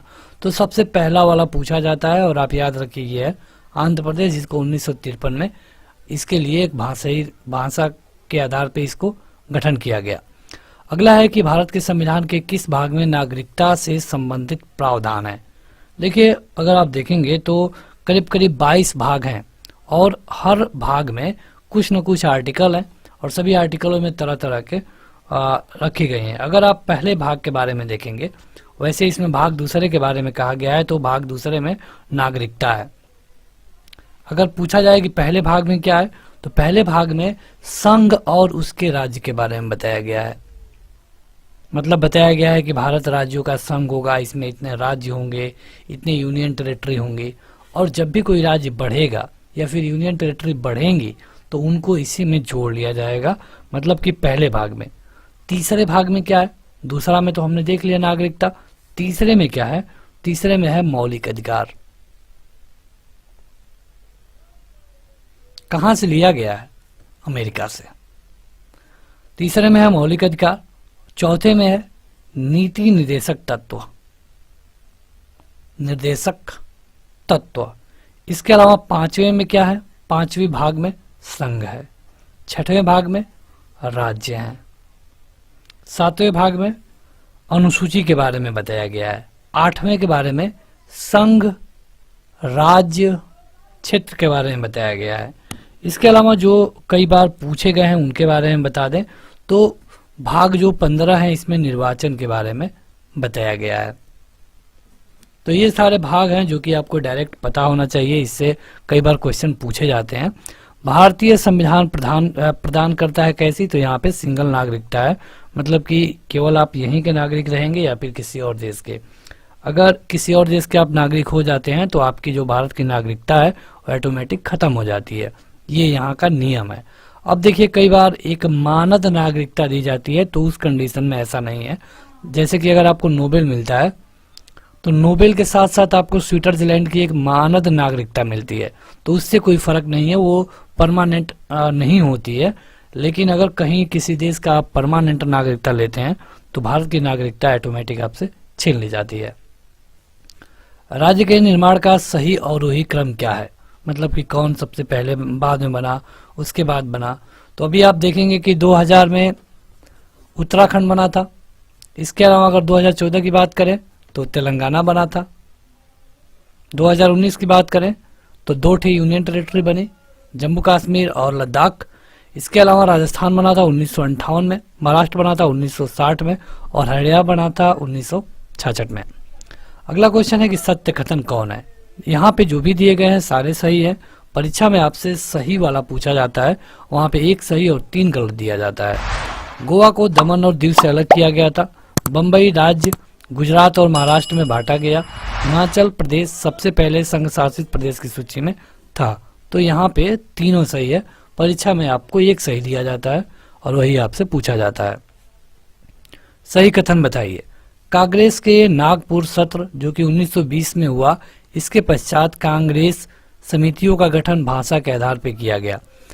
1948 में कांग्रेस ने भाषाई आधार पर प्रांतों के गठन की मांग को अस्वीकार कर दिया। हमने आपको पहले ही बताया कि 1953 में इसको अस्वीकार किया गया था। 53 तक कोई भी ऐसा राज्य नहीं बना जो कि भाषा के आधार पे हो। लेकिन जब राम मल्लू की मृत्यु हो जाती है तो सबसे पहले आंध्र प्रदेश बनाने के लिए घोषणा कर दी गई। उल्फा उग्रवादी कहाँ पे रहते हैं, तो उल्फा उग्रवादी संबंधित है असम में। पीपुल्स वार ग्रुप ये एक आतंकवादी संगठन है। ये कहाँ पाया जाता है, तो ये पाया जाता है आंध्र प्रदेश में। आंध्र प्रदेश से ही 2 जून 2014 को तेलंगाना बना। कावेरी जल विवाद किस किस राज्य के अंदर है, मतलब एक नदी है कावेरी, उसके जल को लेकर के कौन राज्य कितना जल यूज करेगा, इसको लेकर विवाद है कर्नाटक, तमिलनाडु, पुदुचेरी और केरल में। भारतीय नागरिकता प्राप्त की जा सकती है। देखिए, नागरिकता के बारे में भाग 2 में बताया गया है। भाग 2 आर्टिकल 5 से लेके 11। आर्टिकल भी याद रखिए। तो अगर आपका यहाँ पे जन्म होता है, मतलब कि केवल जन्म से नहीं हो गया, जैसे कि अगर कोई विदेशी यहाँ पे घूमने आए हैं और उनके बच्चे का यहाँ जन्म होता है तो वैसे नागरिकता आपको नहीं मिलेगी। आपके माता पिता यहाँ के हैं तभी आपको नागरिकता मिलेगी देशीकरण के द्वारा। और अगर आप किसी भूभाग पे हैं और उसे भारत में सम्मिलित किया जाता है तब आपको ऑटोमेटिक नागरिकता दे दी जाती है। जैसे कि अगर भारत से सटा हुआ इधर आप देखेंगे कि बांग्लादेश है नीचे, तो अगर बांग्लादेश का कोई हिस्सा, जैसे यहाँ पे ये बांग्लादेश है यहाँ तक, इसका कोई हिस्सा अगर हम अपने भारत में मिलाते हैं जीत करके या फिर किसी समझौते के तहत, तो ऑटोमेटिक जो इस भूमि पे रहने वाले लोग हैं ऑटोमेटिक वो भारत के नागरिक हो जाएंगे। इस तरह उनको भारत की नागरिकता मिल सकती है। नागरिकता संशोधन अधिनियम 2015 के तहत भारतीय कार्ड धारक जो कि प्रवासी नागरिक के रूप में पंजीकृत करना है, उसके लिए क्या क्या होना जरूरी है। तो इसके लिए वो अभ्यस्क बच्चा होना चाहिए और उसके अभिभावक मतलब गार्जियन भारतीय होने चाहिए। भारतीय नागरिक की अगर कोई विदेशी मूल की पत्नी है तब भी उसको भारतीय कार्ड धारक के रूप में नागरिक के रूप में पंजीकृत किया जा सकता है।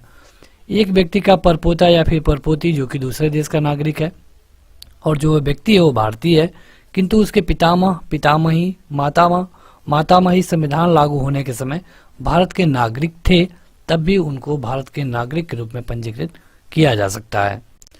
तो बढ़ते हैं आगे। अगला है कि सही कथन क्या है। तो देखिए यहाँ पे बताया गया है नागालैंड, असम, मणिपुर, आंध्र प्रदेश, सिक्किम, मिजोरम, अरुणाचल प्रदेश तथा गोवा की प्रादेशिक मांग को देखते हुए भारत के संविधान में अनुच्छेद 371 ए से लेकर 371 एक तक अंतर्विष्ट किए गए। मतलब कि जो 7 सिस्टर आप देखते हैं, जो असम के आसपास जो भी राज्य हैं उनके लिए अलग से प्रावधान किया गया है, उसी के बारे में बताया गया है।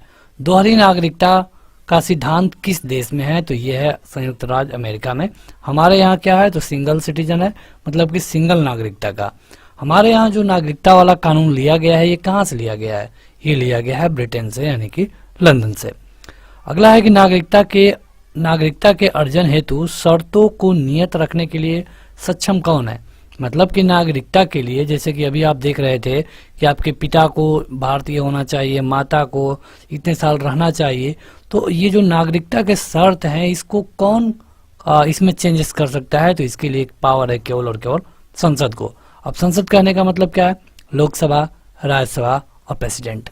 अभी आपने देखा कि 2019 में कुछ परिवर्तन किए गए थे, जो भी पाकिस्तान, अफगानिस्तान और बांग्लादेशी थे उनके लिए। तो नागरिकता के बारे में जो अंतिम पावर है ये संसद को ही है, कोई राज्य की विधायिका इसको चेंज नहीं कर सकती। सही कथन है, तो भारतीय संविधान में मूल अधिकारों को शामिल करने के लिए नेहरू रिपोर्ट का समर्थन किया गया है। वैसे हमारे यहाँ जो मूल अधिकार हैं ये अमेरिका से लिए गए हैं। क्या आप हमें कमेंट करके बताएंगे कि मूल कर्तव्य कहाँ से लिया गया है? अगर हाँ तो कमेंट करके बताइए मूल कर्तव्य कहाँ से लिया गया है, ये आप हमें कमेंट करके बताएंगे कमेंट बॉक्स में। संविधान के द्वारा मौलिक अधिकारों को लागू करने की शक्ति किसको है, तो ये है सर्वोच्च न्यायालय और उच्च न्यायालय को, मतलब कि सुप्रीम कोर्ट और हाई कोर्ट को। मौलिक अधिकार है वादी योग्य, मतलब कि व्यक्ति को जो अधिकार मिले हैं उसको कभी कभी खत्म भी किया जाता है राज्य के द्वारा, और अगर आपके किसी अधिकार का हनन होता है तो आप उसको लेकर के कोर्ट में जा सकते हैं, मतलब कि उस पर आप वाद विवाद कर सकते हैं। मौलिक अधिकार आपातकालीन स्थिति में निलंबित किए जा सकते हैं। यह अनुच्छेद 20-21 को छोड़ करके होता है, मतलब कि 20 और 21 को छोड़ करके बाकी जो आपके अधिकार हैं उनको निलंबित किया जा सकता है। कब? इमरजेंसी के टाइम पे। अगला है कि भारतीय संविधान में नागरिकों को मौलिक अधिकार प्रदान किए गए हैं किस भाग में। देखिए अनुच्छेद की बात करें तो यह है 1235, और अगर कहे कि भाग, तो भाग है ये तीसरा। पहला में संघ और राज्य, दूसरा में नागरिकता, तीसरा में मौलिक अधिकार। तीसरे में जो आर्टिकल हैं ये है 12 से लेकर 35 तक। आगे बढ़ते हैं तो अगला है कि भारतीय संविधान के अनुच्छेदों में सत्ता पर पूर्ण नियंत्रण लगता है किस आर्टिकल में, तो ये आर्टिकल है 14। इसमें सत्ता को भी बताया गया है कि मतलब कि आप किसी को भी भेदभाव नहीं करेंगे, समान संरक्षण के लिए बताया गया है आर्टिकल 14 में। निजता के अधिकार को जीवन एवं व्यक्तिगत स्वतंत्रता के अधिकार के अंतर्भूत भाग के रूप में संरक्षित किया जाता है किसके द्वारा, यह है भाग 3 अनुच्छेद 21 के तहत। मतलब कि अनुच्छेद 21 में क्या होता है कि व्यक्तिगत स्वतंत्रता के बारे में बताया गया है। अगला है कि समानता का अधिकार संविधान के किस अनुच्छेद में दिया गया है। कई तरह की समानता है, तो ये मिलता है आपको अनुच्छेद 14, 15, 16, 17 और 18 में। कई तरह के अधिकार हैं, जैसे सामाजिक अधिकार, नौकरी में अधिकार, तो इस तरह। शिक्षण संस्थाओं में एवं गैर सरकारी एवं गैर अनुदान प्राप्त भी सम्मिलित है तथा अन्य पिछड़ों की अनुसूचित जाति तथा जनजाति हेतु आरक्षण की व्यवस्था कहाँ मिलती है, तो ये मिलती है आर्टिकल 15(5) में। तो ये काफ़ी हार्ड क्वेश्चन जोड़े गए हैं। इसके अलावा अगर आप हमारी लुसेंट वाली सीरीज देखेंगे तो वहाँ पे थोड़े आसान क्वेश्चनों को जगह दी गई थी। आगे बढ़ते हैं, तो अगला है कि यहाँ पे कथन दिया गया है और इसके अलावा एक कारण। तो अब इसमें से क्या होता है कि बताना होता है आपको कि कौन सही है, और अगर सही है तो क्या उसका व्याख्या कर रहा है या फिर नहीं। कथन है कि सामाजिक, आर्थिक और राजनीतिक क्षेत्रों में समान आधार निर्मित करने के उद्देश्य से राज्य असमान लोगों के लिए भिन्न व्यवहार कर सकता है। तो कर सकता है, क्योंकि भिन्न भिन्न लोगों के, अब कोई व्यक्ति कैसा है, अगर जब तक उसकी पहचान नहीं हो जाती है तो तब तक उसके साथ भिन्न व्यवहार किया जा सकता है। इसके अलावा अगर उसकी कैटेगरी अलग है तो उसके साथ अलग व्यवहार होगा, ये आपको भी पता है।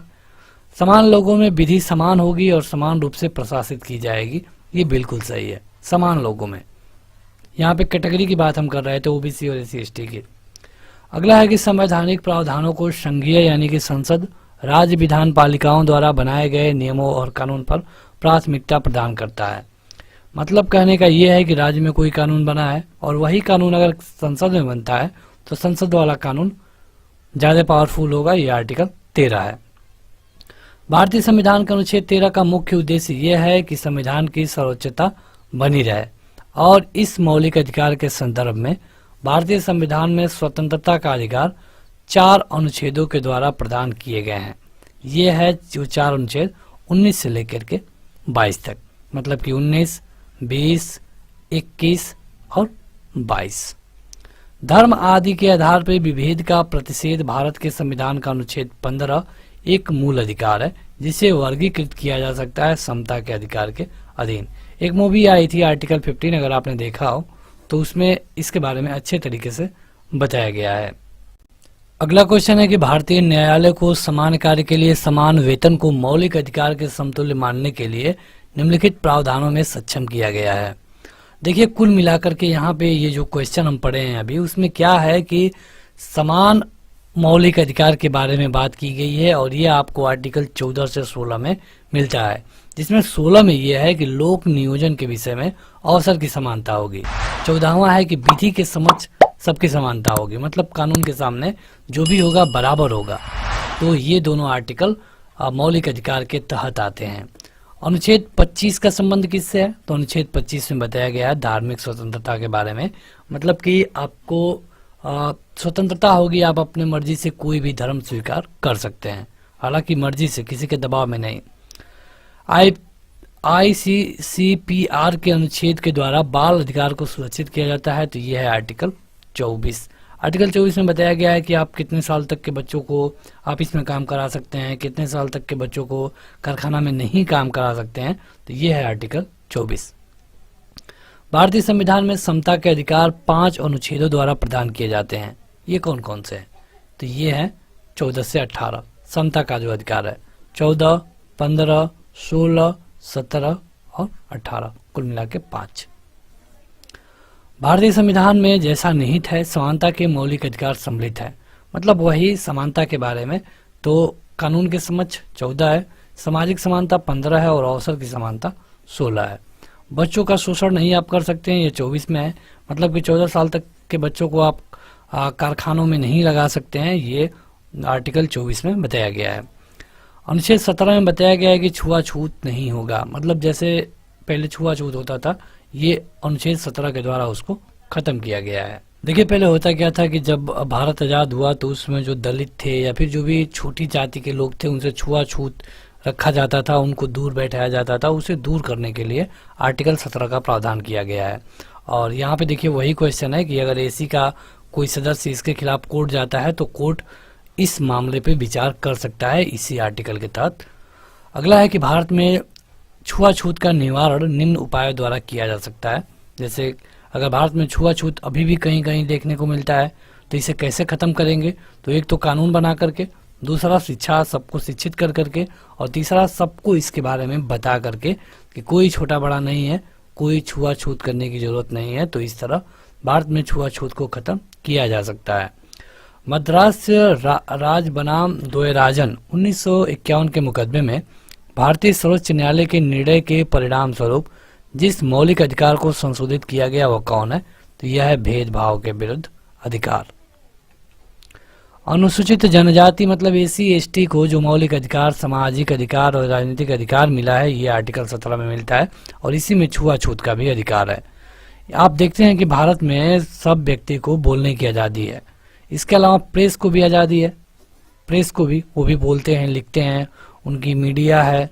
तो इसको किस आर्टिकल में रखा गया है? तो यह है अनुच्छेद 19(1) में। अब देखिए होता क्या है कि जब कोई व्यक्ति बोलता है तो लगता है कि उसको कम आज़ादी मिल रही है। प्रेस वाला आता है माइक लेके तो कहता है कि हमें स्वतंत्रता है। तो प्रेस के लिए कोई अलग से कानून नहीं है, प्रेस को भी उतना ही आज़ादी है जितनी कि एक व्यक्ति को आज़ादी है। सबकी एक सीमा है और सबको उसी सीमा में रह के बोलना पड़ता है। भारतीय संविधान में भाषण और अभिव्यक्ति स्वतंत्रता के मूल अधिकार का प्रावधान किसमें है? यह है अनुच्छेद 19 में। मतलब कि अनुच्छेद 19 में ही बताया गया है कि आप कितना हद तक आपको बोलने की स्वतंत्रता है। अनुच्छेद 21 के दायरे में क्या नहीं आता है? तो यह है मृत्युदंड। मृत्युदंड के बारे में नहीं बताया गया है, ये जब आपकी गिरफ्तारी होती है उसके बारे में बताया गया है आर्टिकल 21 में। स्वतंत्रता के अधिकार के भाग के रूप में बिना हथियार के शांतिपूर्ण ढंग से इकट्ठा होने की स्वतंत्रता इसके तहत नहीं आती है। जैसे जो आपको अधिकार मिले हैं उसमें यह है कि आप कहीं पर भी बिना हथियार के शांतिपूर्ण ढंग से इकट्ठा हो सकते हैं। लेकिन अगर आप ये शांतिपूर्ण ढंग से इकट्ठा हो रहे हैं और किसी का घेराव कर रहे हैं तो ये आपके अधिकार में नहीं आता है। आपको बस इतना अधिकार है कि आप बिना हथियार के कहीं पर भी शांतिपूर्वक इकट्ठा हो सकते हैं। नागरिक के विचार अभिव्यक्ति की स्वतंत्रता पर प्रतिबंध नहीं लगाया जा सकता है अवांछनीय आलोचना के कारण। जैसे कि एक राज्य है, यहाँ पे सीएम है, यहाँ पे एक व्यक्ति है, अगर ये हमेशा सीएम को मतलब कि उनकी आलोचना कर रहा है तो इसके अधिकारों को आप खत्म नहीं कर सकते हैं। खत्म करेंगे तो वो कोर्ट जा सकता है। व्यक्ति के विदेश यात्रा के अधिकार को कौन संरक्षण देता है? तो ये है आर्टिकल 21। निजता का अधिकार जीवन को व्यक्तिगत स्वतंत्रता के अधिकार के आधारभूत भाग के रूप में संरक्षित किया गया है किसमें? तो अनुच्छेद 21 में, और यह है भाग 3। व्यक्तिगत स्वतंत्रता के लिए उच्च न्यायालय जारी कर सकता है। यहाँ पे बात की गई है हाई कोर्ट की। ये केवल हाई कोर्ट की ही नहीं, सुप्रीम कोर्ट पे भी लागू होता है। मतलब कि अगर किसी व्यक्ति की स्वतंत्रता खतरे में है, उसे लगता है कि उसको अवैध रूप से गिरफ्तार किया गया है, उसका कोई कसूर नहीं था, उसको गिरफ्तार कर लिया गया है और कोर्ट के सामने भी पेश नहीं किया जा रहा है, या फिर कोर्ट के सामने पेश तो किया गया लेकिन उसका जुर्म उतना सही नहीं है, तो वो व्यक्ति अपने अधिकार के लिए हाई कोर्ट या फिर सुप्रीम कोर्ट में जा सकता है। ये जो आपको पावर मिलता है आर्टिकल 32 में मिलता है। ये क्वेश्चन काफी महत्वपूर्ण है।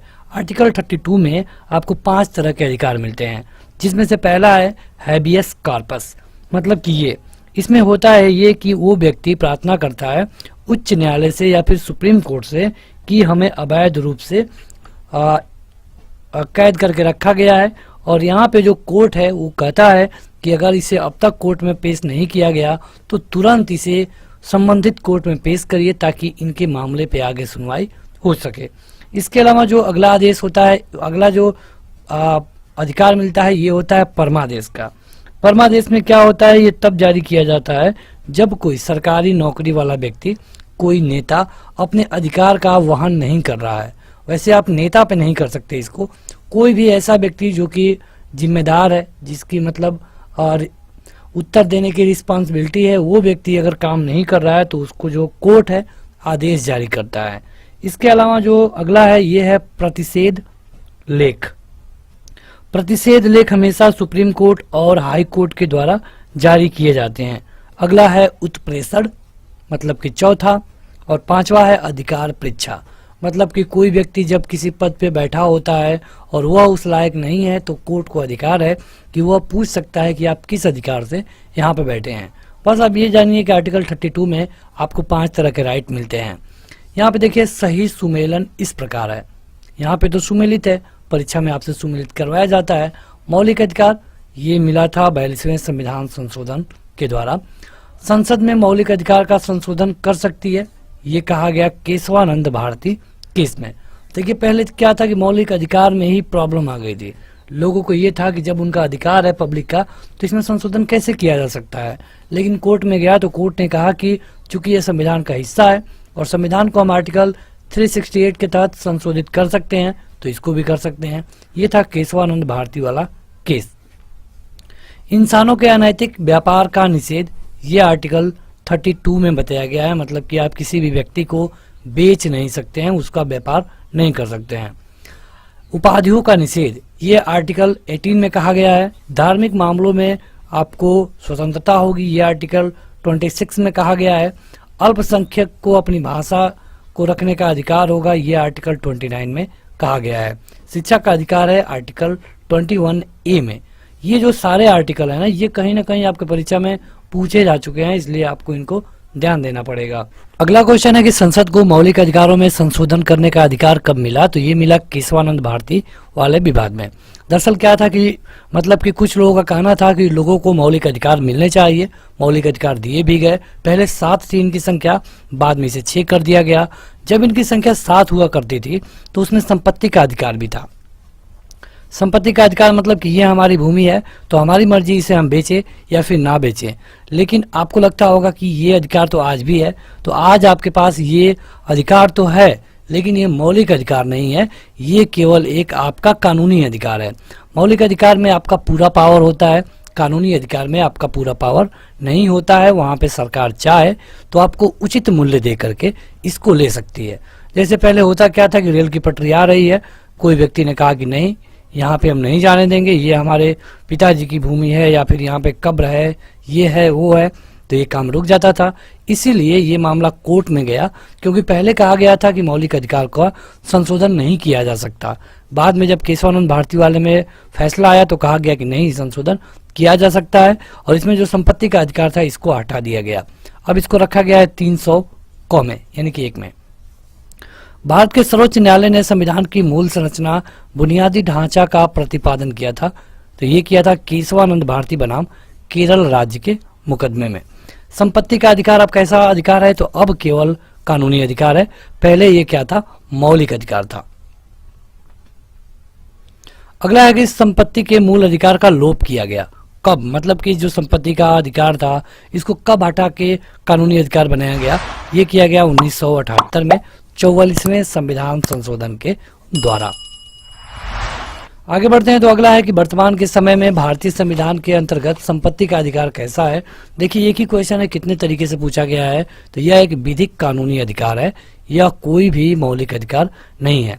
भारतीय संविधान प्रदान नहीं करता है समान आवास का अधिकार, मतलब कि ऐसा नहीं है कि सबको समान आवास मिलना है और आपका ये अधिकार है, ऐसा कुछ नहीं है। सरकार की मर्जी है, अगर वो चाहे तो दे सकती है, चाहे तो आप खुद बनाइए। अगला क्वेश्चन है कि भारतीय संविधान में नागरिकों को नहीं दिया गया था क्या, तो भारतीय संविधान में नागरिकों को सूचना का अधिकार नहीं मिला था, मतलब कि RTI मिला। यह अधिकार कब, 2005 में। कांग्रेस की सरकार थी, डॉक्टर मनमोहन सिंह प्रधानमंत्री थे।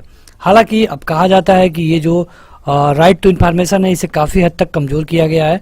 कई ऐसे फील्ड हैं जिन पे आपको अधिकार तो है, लेकिन सरकार को भी अधिकार है कि वो चाहे तो आपको जानकारी देगी या फिर चाहे तो नहीं देगी। सभी व्यक्तियों को क्या प्राप्त है, तो सभी व्यक्ति कानून के समान बराबर होते हैं, ये अधिकार मिला है सभी व्यक्तियों को। भारत में रहने वाला ब्रिटिश नागरिक दावा नहीं कर सकता है व्यापार और व्यवसाय की स्वतंत्रता के अधिकार का, मतलब वो व्यापार तो कर सकता है परमिशन लेकर, लेकिन यहाँ पे व्यवसाय की स्वतंत्रता का अधिकार का दावा नहीं कर सकता। आगे बढ़ते हैं, अगला क्वेश्चन है कि सर्वोच्च न्यायालय ने मौलिक अधिकार के रूप में मान्यता दी है, तो ये है आवास के अधिकार को। मतलब कि आप देश में कहीं पर भी यात्रा कर सकते हैं, बस सकते हैं, कहीं कहीं कोई मान्यताएं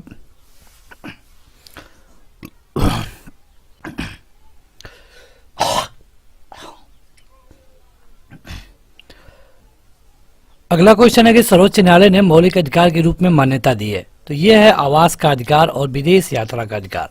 मतलब कि आप विदेश यात्रा कर सकते हैं और देश में कहीं पर भी बस सकते हैं, घूम सकते हैं। अगला है कि किसी को राष्ट्रीय गीत गाने के लिए बाध्य नहीं किया जा सकता।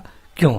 जैसे आप देखते हैं कि भारत में भारत माता की जय या फिर इस तरह के कई सारे ऐसे स्लोगन हैं जिनको लेकर के काफी राजनीति होती है। तो यहाँ पे कहा गया है कि राष्ट्र गीत गाने के लिए बाध्य नहीं किया जा सकता। क्यों? क्योंकि इससे वो व्यक्ति की जो वाक स्वतंत्रता है और अभिव्यक्ति की स्वतंत्रता है, इसका उल्लंघन होगा। इसके अलावा जो धर्म के आबाद के रूप में आचरण और प्रचार करने की स्वतंत्रता का उल्लंघन होगा। राष्ट्रीय गीत गाने के लिए किसी को बाध्य करने का कोई भी कानूनी उपबंध नहीं है। मतलब कि अगर वो व्यक्ति चाहे तो गा सकता है। अब ऐसा नहीं है कि जबरदस्ती उससे ये गवाया जाए। विदेशी नागरिकों को क्या प्राप्त नहीं है? तो अभिव्यक्ति की स्वतंत्रता का अधिकार विदेशी नागरिकों को नहीं मिलता है। मतलब कोई विदेशी नागरिक है, भारत में आकर के अगर वो चाहे कि उसको अभिव्यक्ति की स्वतंत्रता मिल जाए तो ऐसा बिल्कुल नहीं होता। अगला है कि भारतीय संविधान के द्वारा प्रदत्त हुआ अधिकार कौन है जो कि गैर नागरिकों को भी उपलब्ध है। देखिए, जो सारे अधिकार हैं वो भारतीय नागरिकों को मिलते हैं।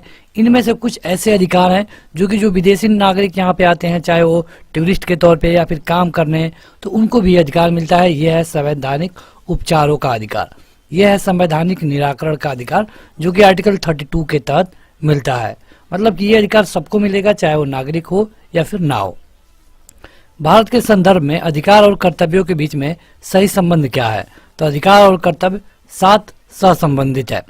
भारतीय संविधान की प्रस्तावना में प्रयुक्त समाजवाद शब्द को जिन अनुच्छेदों के साथ मिलाकर पढ़ने से सर्वोच्च न्यायालय को समान कार्य के लिए समान वेतन को मौलिक अधिकार परिभाषित करने की शक्ति प्राप्त हुई है, यह है आर्टिकल 14 तथा 16।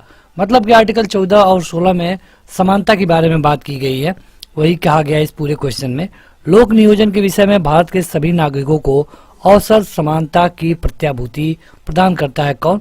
तो यह है आर्टिकल 16 का 1 और 16 का 2। मतलब इसमें कहा गया है कि कोई भी राज्य सरकार या केंद्र सरकार किसी व्यक्ति को कोई भी अवसर देते समय उस पर कोई भेदभाव नहीं करेगी, सबको समान अवसर मिलना चाहिए। अगला है कि भारतीय संविधान मान्यता देता है ये धार्मिक और भाषाई अल्पसंख्यक को।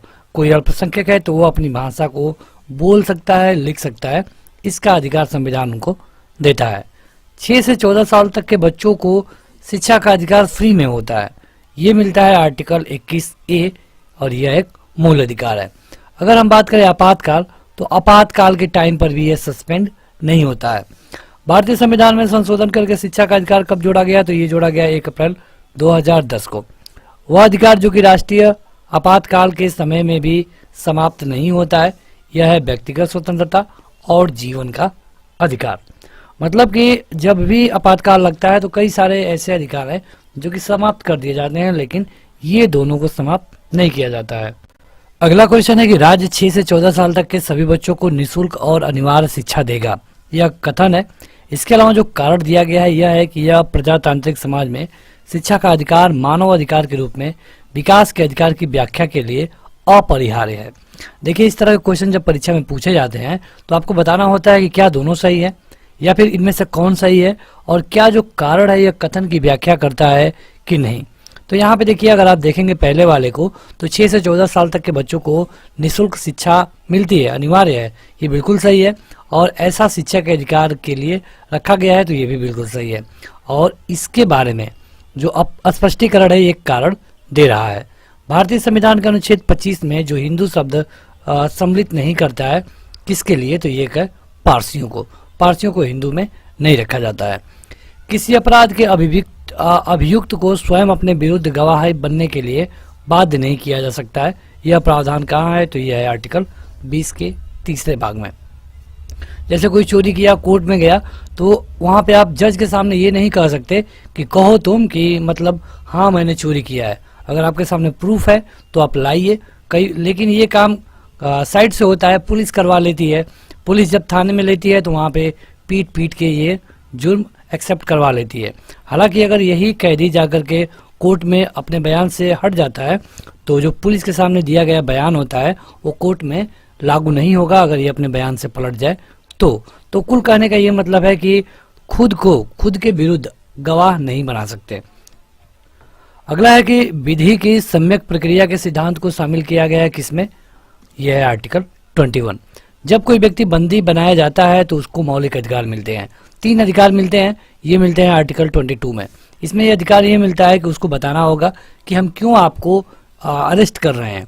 इसके अलावा उसको अपने पसंद के वकील से सलाह लेने की अनुमति होगी, और उस समय जो मतलब सजा हो रही होगी उसी के अनुसार उसको सजा मिलेगी। जैसे कि मान लीजिए कोई एक जघन्य अपराध है, कोई एक अपराध जो कि जघन्य है, और अगर हम बात करें 2020 की, इस समय इस जघन्य अपराध का जो सजा है कानून के मुताबिक 14 साल की सजा है। कोई व्यक्ति यह जघन्य अपराध 2020 में कर दिया, लेकिन ये मामला उसके बाद उसको गिरफ्तार किया गया, लोग रोड पे निकले, प्रदर्शन हुए। इसके बाद 2020 के 21 में जा करके एक कानून बना। कानून ये बना कि जो व्यक्ति इस जघन्य अपराध को करेगा उसको मौत की सजा सुनाई जाएगी। अब जो व्यक्ति यहाँ पे सजा मतलब कि अपराध किया है, इसका ट्रायल मतलब ये तो जेल में है, केस चल रही है, इसको सजा सुनाई गई 2030 में। 10 साल काफ़ी है, क्योंकि भारत में इससे पहले फैसला होता नहीं है, इसके कई सारे कारण हैं। तो जब 2030 में उसको सजा सुनाई जाएगी तो उस समय तो मौत की बात कही जा रही है, लेकिन इसको सजा इसके समय वाले के हिसाब से दिया जाएगा, ना कि इस समय के हिसाब से, क्योंकि उसने जो जुर्म किया उस समय जो सजा थी उसी मतलब उस समय जो सजा रखी गई थी उसी के अनुसार उसको सजा दिया जा सकता है। अगला है कि प्रत्यक्ष बंदीकरण अधिनियम निवारण निरोध अधिनियम अनुच्छेद 22 के तहत एक व्यक्ति पर बिना मुकदमा चलाए बंदी बनाया जा सकता है। कितने महीने के लिए? यह है 3 महीने के लिए।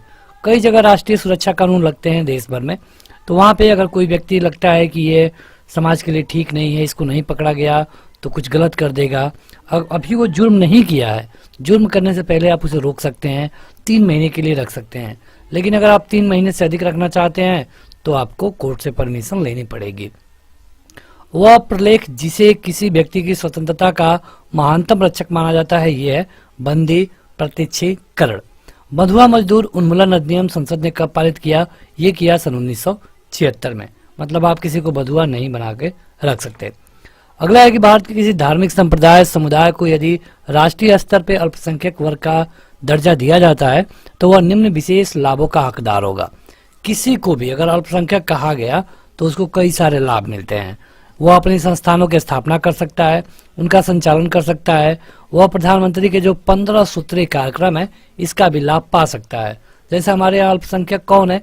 तो हिंदू को अगर आप छोड़ देंगे तो बाकी सभी लोग अल्पसंख्यक हैं, जैसे कि मुस्लिम, बौद्ध, क्रिश्चियन, तो अल्पसंख्यकों को अपने लाभ मिलते हैं।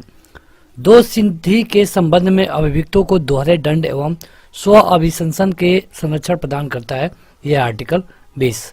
सही कथन क्या है? तो सही कथन है कि अधिकार राज्य के विरुद्ध नागरिकों के दावे हैं। मतलब कि जो मौलिक अधिकार मिलता है ये व्यक्ति के अधिकार को बढ़ाता है। सेवा का अधिकार अवधारणा प्रारंभ हुई थी कहाँ से? तो ये हुई थी ब्रिटेन से, ग्रेट ब्रिटेन से, लंदन से। जोखिम भरे उद्योगों में बाल श्रम का उपयोग निषिद्ध किया गया है। ये किस आर्टिकल के द्वारा कब किया गया? तो ये भारत के संविधान द्वारा किया गया है। मतलब कि जो भी जोखिम भरे काम होंगे 14 साल से छोटे उम्र के बच्चों से आप नहीं करा सकते। जोखिम वाले काम नहीं है तो आप 14 साल तक के बच्चों से करा सकते हैं, जैसे कि आप इसमें पानी देना, वो भी उसके लिए भी कई कंडीशन है। इसको दिया गया था सर्वोच्च न्यायालय के द्वारा 10 दिसंबर 1996 में, और ये यूएन के चार्टर के द्वारा लिया गया है।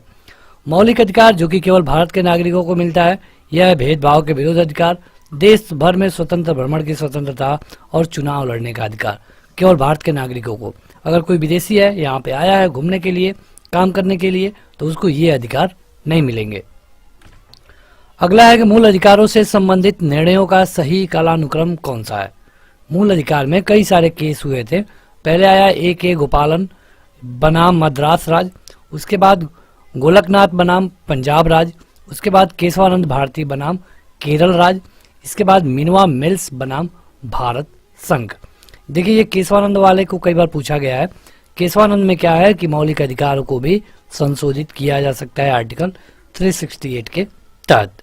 राज्य का जो नीति निर्देशक सिद्धांत है ये भारतीय संविधान में शामिल किया गया था। इसका उद्देश्य क्या है?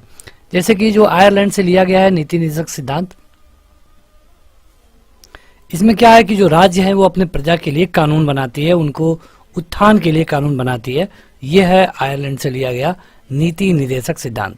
अगला है कि यहाँ पे पूर्ति करना है, तो बिना कर्तव्य के उसी प्रकार है जैसे मनुष्य बिना परछाई के, मतलब कि अधिकार के बिना कर्तव्य उसी प्रकार है जैसे मनुष्य बिना परछाई के। अगला है राज्य के नीति निर्देशक सिद्धांतों के बारे में कहा गया है। ये आयरलैंड से लिया गया है और इसमें जो सरकार होती है ये कल्याणकारी राज्य की स्थापना के लिए कई सारे नियम बनाती है और ये सारे धर्मनिरपेक्ष होते हैं। राज्य के नीति निर्देशक तत्व सहज अध्ययन के लिए कौन से भागों में बांटा गया है? तो ये है समाजवादी, उदार, भौतिकवादी और गांधीवादी। राज्य के नीति के निर्देशक तत्वों के बारे में सही कथन क्या है? यहाँ पे देखिए जो दिया गया सब सही है, लेकिन परीक्षा में आपसे पूछा जाता है कि इनमें से कौन गलत है। तो नीति निर्देशक तत्वों की हम बात कर रहे थे, तो ये तत्व देश के सामाजिक आर्थिक लोकतंत्र की व्याख्या करते हैं। इन तत्वों में अंतर्विष्ट उपबंध किसी न्यायालय द्वारा परिवर्तनीय नहीं है। नीति निर्देशक तत्वों के बारे में बात की गई है। अगला है कि कल्याणकारी राज्य संकल्पना का समावेश भारत के संविधान में मिलता है। ये राज्य के नीति निर्देशक तत्वों और प्रस्तावना के बारे में बात की गई है। देखिए यहाँ से बस आप एक ही चीज याद रखिए कि जो नीति निर्देशक तत्व होता है हमने आयरलैंड से लिया गया है और इसमें क्या है कि राज्य सरकार का ये पावर बढ़ता है। इससे राज्य सरकार आपके भलाई के लिए कानून बनाती है। नीति निर्देशक सिद्धांत वाद योग्य नहीं है, मतलब कि नीति निर्देशक सिद्धांत को आप कोर्ट में नहीं ले जा सकते। अगर आपका मौलिक अधिकार हनन हुआ है तो ही आप कोर्ट में जा पाएंगे। भारत के संविधान के अनुसार देश के शासन के लिए आधारभूत क्या है? यह है राज्य का नीति निर्देशक तत्व। समान कार्य के लिए समान वेतन भारत के संविधान में सुनिश्चित किया गया है। ये मिलता है नीति निर्देशक तत्व सिद्धांतों के तहत। अगला है कि भारत में पंचायती राज प्रणाली की व्यवस्था की गई थी। ये भी की गई थी राज्य के नीति निर्देशक तत्वों के तहत, मतलब कि जो राज्य का नीति निर्देशक सिद्धांत होता है उसी में पंचायती राज बताई गई है। पंचायती राज में 3 लेयर की बात की गई है, गांव स्तर पे, ब्लॉक स्तर पे और जिला स्तर पे, त्रिस्तरीय। राज्य सरकार ग्राम पंचायतों को संगठित करने के अधिकार देती है किस आर्टिकल के तहत? यह है आर्टिकल 40, मतलब कि आर्टिकल 40 में बताया गया है ग्राम पंचायतों के बारे में। ये राज्य के नीति निर्देशक सिद्धांत के तहत बनता है। यहाँ पे देखिए सही सुमेलन दिया गया है, परीक्षा में आपसे सुमेलित कराया जाता है। अनुच्छेद 40 में क्या है? ग्राम पंचायतों का गठन। 41 में क्या है? कुछ दशाओं में काम, शिक्षा और लोक सहायता पाने का अधिकार। 44 में क्या है? नागरिकों के लिए समान नागरिक संहिता। 48 में क्या है? कृषि एवं पशुपालन का गठन। और ये कथन और कारण वाला क्वेश्चन है। परीक्षा में इस तरह के कई सारे क्वेश्चन पूछे जाते हैं, वहां पे आपको बताना होता है कि क्या सही है क्या गलत है। तो पहला कथन है कि मनरेगा हर परिवार के कम से कम एक सदस्य को वर्ष भर में 100 दिन का रोजगार दिलाने का प्रावधान करता है। मतलब जो नरेगा था शुरू में, बाद में वो मनरेगा हो गया, उसके बारे में बात की गई है कि मनरेगा में आखिर होता क्या है। तो मनरेगा में वही होता है कि जो परिवार इसके अंदर आता है, मतलब कि जो इसके लायक है, उसके एक सदस्य को 100 दिन के काम की गारंटी दी जाए। यह है महात्मा गांधी रोजगार गारंटी योजना। तो ये तो बिल्कुल सही है। रोजगार का अधिकार संविधान के भाग 3 में प्राविधिक है। रोजगार का अधिकार भाग 3 में नहीं है, यानी कि आपका पहला सही है और दूसरा गलत है। अगला है कि राज्य के नीति निर्देशक सिद्धांतों का सही सुमेलन इस प्रकार है। जैसे कि देखिए परीक्षा में सुमेलित करने के लिए दिया जाता है, एक तरफ दे देगा कि अनुच्छेद 51 में क्या होता है, और ये आपके दाएं वाले सेक्शन है। अब आपको यहाँ से मिलाना पड़ता है कि हाँ इसके सामने ये है, इसके सामने ये है, लेकिन यहाँ पे जो भी आपको दिया गया है सारे सही दिए गए हैं। आर्टिकल 51 में कहा जाता है अंतर्राष्ट्रीय शांति और सुरक्षा के संवर्धन के बारे में।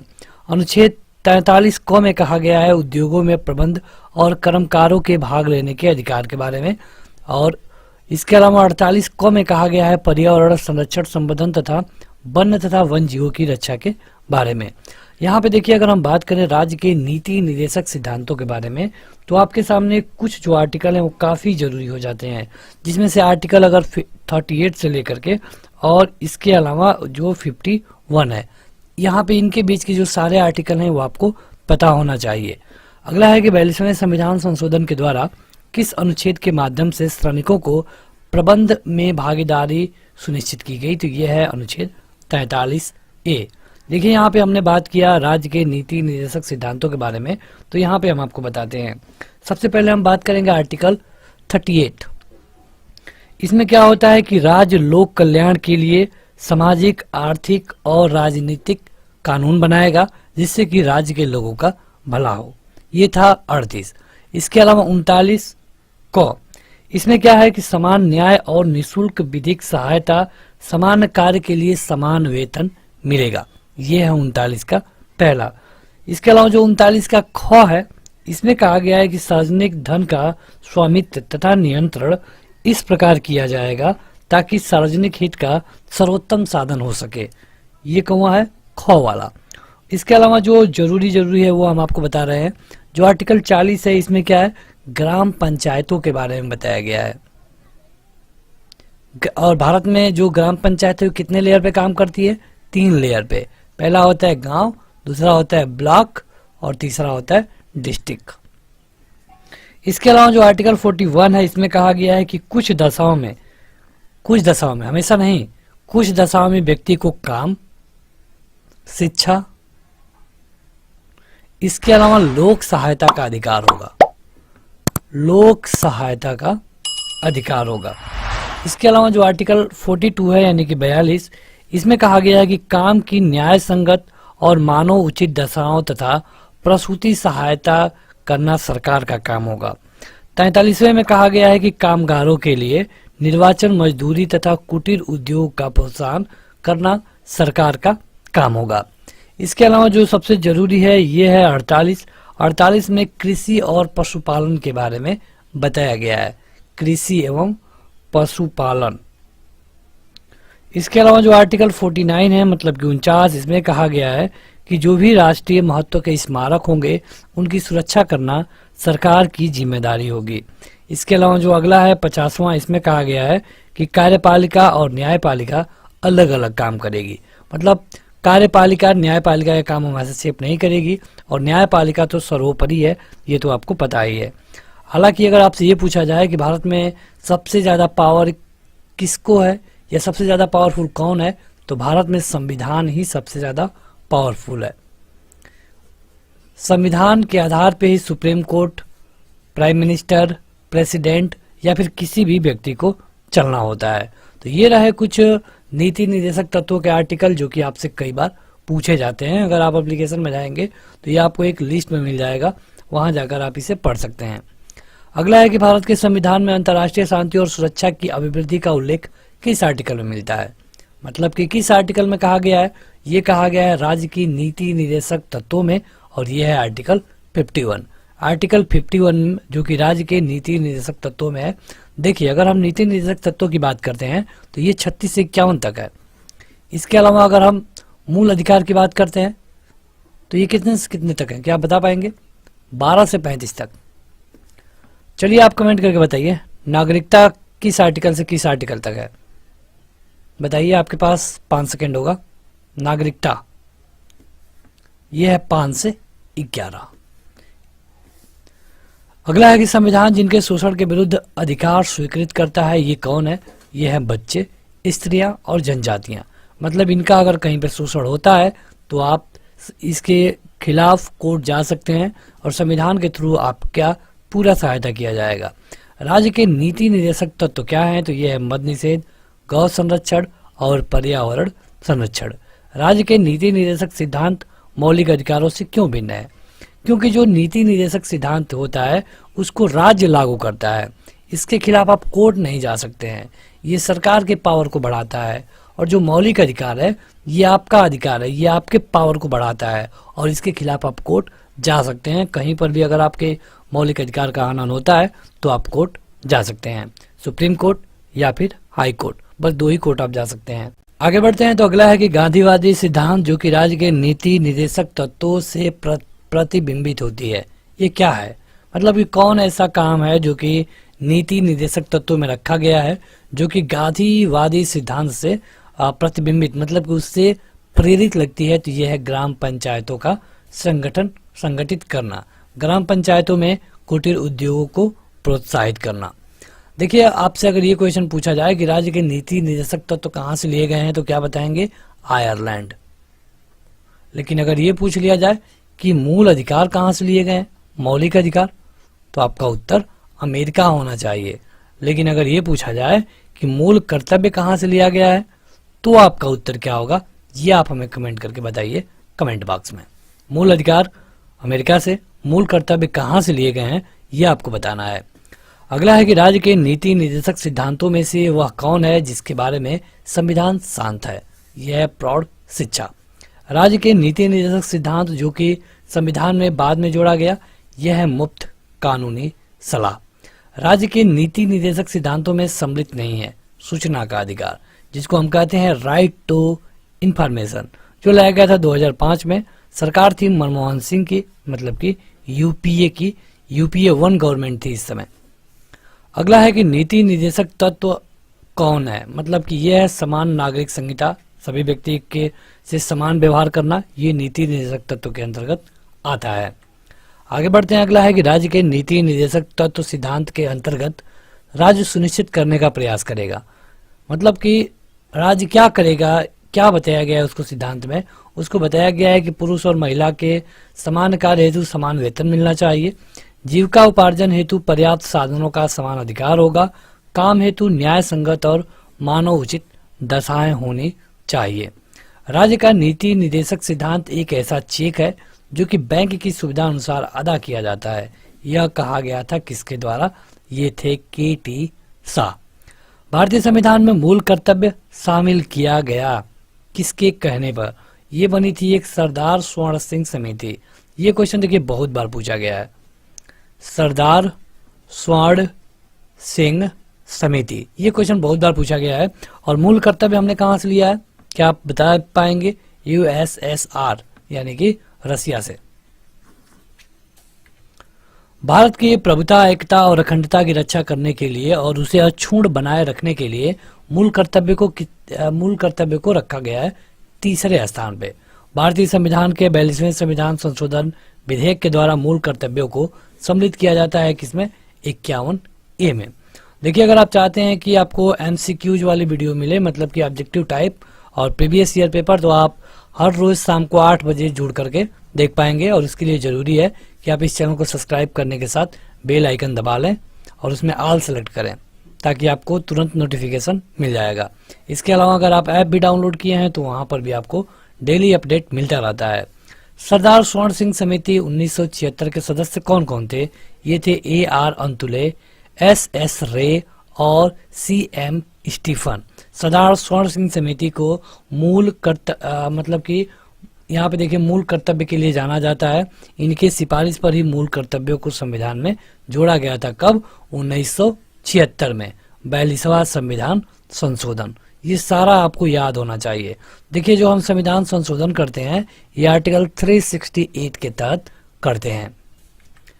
अगला है कि भारत के प्रत्येक नागरिक का कर्तव्य होगा प्राकृतिक पर्यावरण का संरक्षण एवं सुधार। ये कहाँ कहा गया है, ये आर्टिकल 51 क। भारतीय संविधान में भारतीय नागरिकों के मूल कर्तव्य शामिल किए गए हैं 51 क में। मूल कर्तव्यों की संख्या कितनी है, ये आप हमें कमेंट करके बताइए। सारे बेसिक क्वेश्चन है, पता होना चाहिए आपको। मौलिक कर्तव्यों से संबंधित सही कथन क्या है, मौलिक कर्तव्यों से संबंधित, देखिए इन्हें संवैधानिक प्रक्रिया से ही बढ़ाया जा सकता है। अस्पष्ट विधियों की व्याख्या के लिए उनका उपयोग किया जा सकता है। किसी विशिष्ट कर्तव्य का पालन करना संवैधानिक कानून के क्षेत्र में आता है, जिसे न्यायालय निश्चित करता है। अगर आपको मूल कर्तव्य के बारे में बताएं तो इसे भाग 4 क में जोड़ा गया है, आर्टिकल 51 क में। 11 मूल कर्तव्य होते हैं, 11 मूल कर्तव्य हम आपको मतलब बता देते हैं, तो आप सुनिए बस ध्यान से। पहला है कि प्रत्येक नागरिक का अधिकार मतलब कर्तव्य होगा कि वह संविधान का पालन करेगा, उसके आदर्श, संस्था और राष्ट्र ध्वज तथा राष्ट्रगान का आदर करेगा। दूसरा है कि स्वतंत्रता के लिए हमारे राष्ट्रीय आंदोलन को प्रेरित करने वाले उच्च आदर्शों को हृदय में संजोए रखेगा और उसका पालन करेगा। तीसरा है कि देश की रक्षा करेगा। चौथा है कि भारत की प्रभुता, एकता और अखंडता की रक्षा करेगा और उसे अक्षुण्ण बनाए रखेगा। वैसे ये तीसरा था, देश की रक्षा करेगा, ये चौथा है। पांचवा है कि भारत सभी लोगों में समसमता और समान भ्रातृत्व की भावना का निर्माण करेगा। हमारी सामाजिक संस्कृति गौरवशाली परंपरा का महत्व समझे और उसका परिरक्षण करें। ये छठवां है। कुल मिलाकर आप ये जानिए कि 11 होते हैं। यूएसएसआर से लिया गया है। अब भाग 4 क में जोड़ा गया है। सरदार स्वर्ण सिंह समिति के आधार पर जोड़ा गया। 1976 में जोड़ा गया 42वें संविधान संशोधन के तहत आर्टिकल 51 क में। अगला है कि भारतीय नागरिकों के लिए 10 मूल कर्तव्य कब जोड़े गए। देखिए, दरअसल उस समय बस 10 ही मूल कर्तव्य थे। हम बात कर रहे हैं 1976 में, तो केवल 10 ही मूल कर्तव्य थे। लेकिन बाद में एक मूल कर्तव्य को जोड़ा गया 2002 में, 86वां संविधान संशोधन। और ये क्या था? माता पिता या संरक्षक के द्वारा 6 से लेकर 14 साल के बच्चों को प्रारंभिक शिक्षा प्रदान करना। ये था 86वां संविधान संशोधन, जो कि 2002 में हुआ और इसे मौलिक कर्तव्य में जोड़ा गया। यानी कि पहले जो मौलिक कर्तव्य थे उनकी संख्या थी 10, लेकिन बाद में एक जोड़ दिया गया, यानी कि अब कितने हैं? तो 11। भारत के संविधान का वह भाग जिसमें मौलिक कर्तव्य उल्लेखित है, यह है भाग 4 का क। आर्टिकल कौन सा है? 51 क। दोनों याद रखिए, यह है भाग और यह है आर्टिकल। मतलब भाग के अंदर आर्टिकल होते हैं। एक नागरिक का मूल कर्तव्य क्या क्या होगा, तो हमने आपको सब बता दिया कि आपको पर्यावरण की रक्षा करनी होगी, उनका संवर्धन करना होगा। जो भी राष्ट्रीय आंदोलन को प्रेरित करने वाले हमारे उच्च आदर्श हैं, उनको संजोए रखना होगा तथा उनका पालन करना होगा। वैज्ञानिक दृष्टिकोण, मानववाद, ज्ञानार्जन और सुधार की भावना का विकास करना होगा।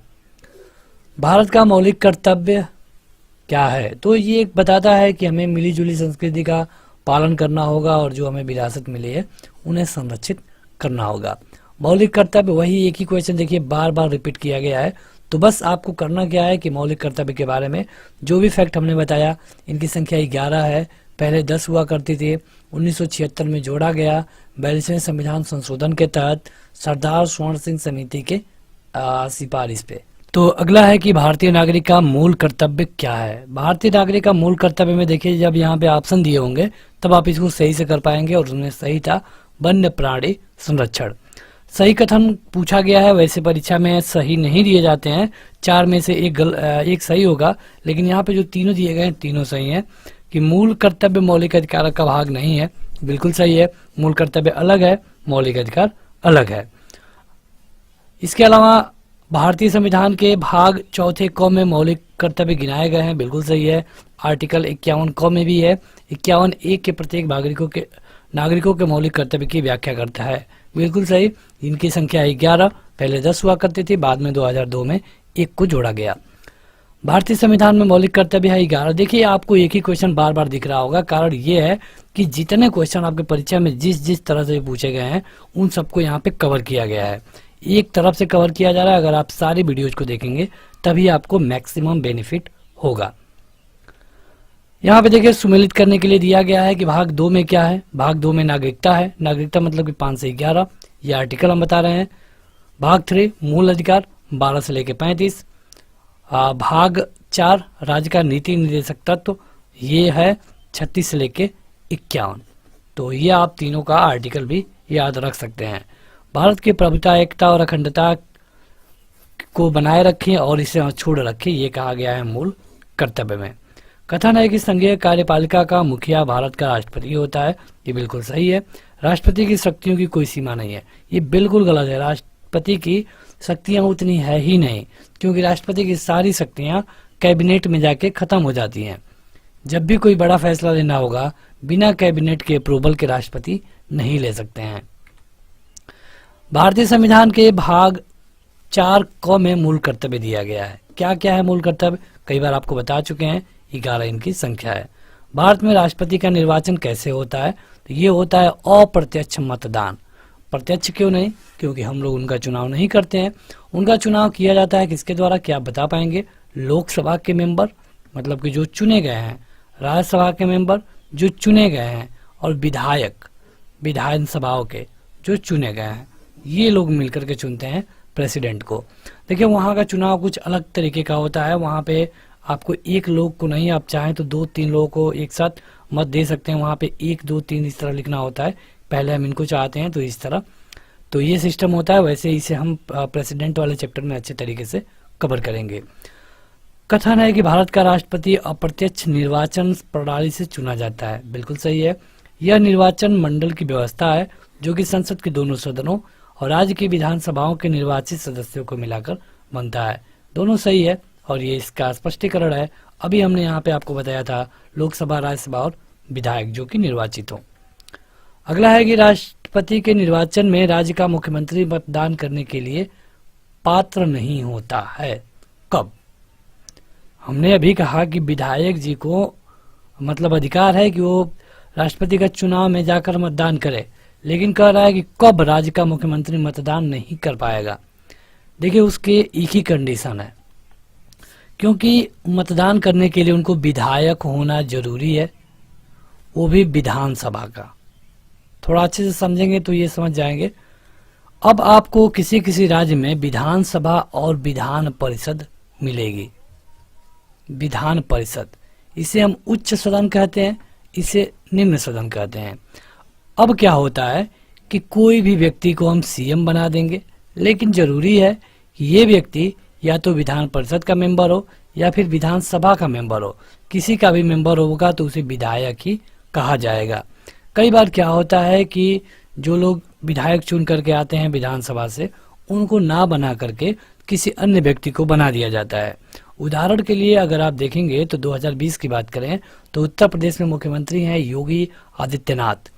ये जब उत्तर प्रदेश के सीएम बने उससे पहले ये गोरखपुर से, उत्तर प्रदेश के गोरखपुर से सांसद थे।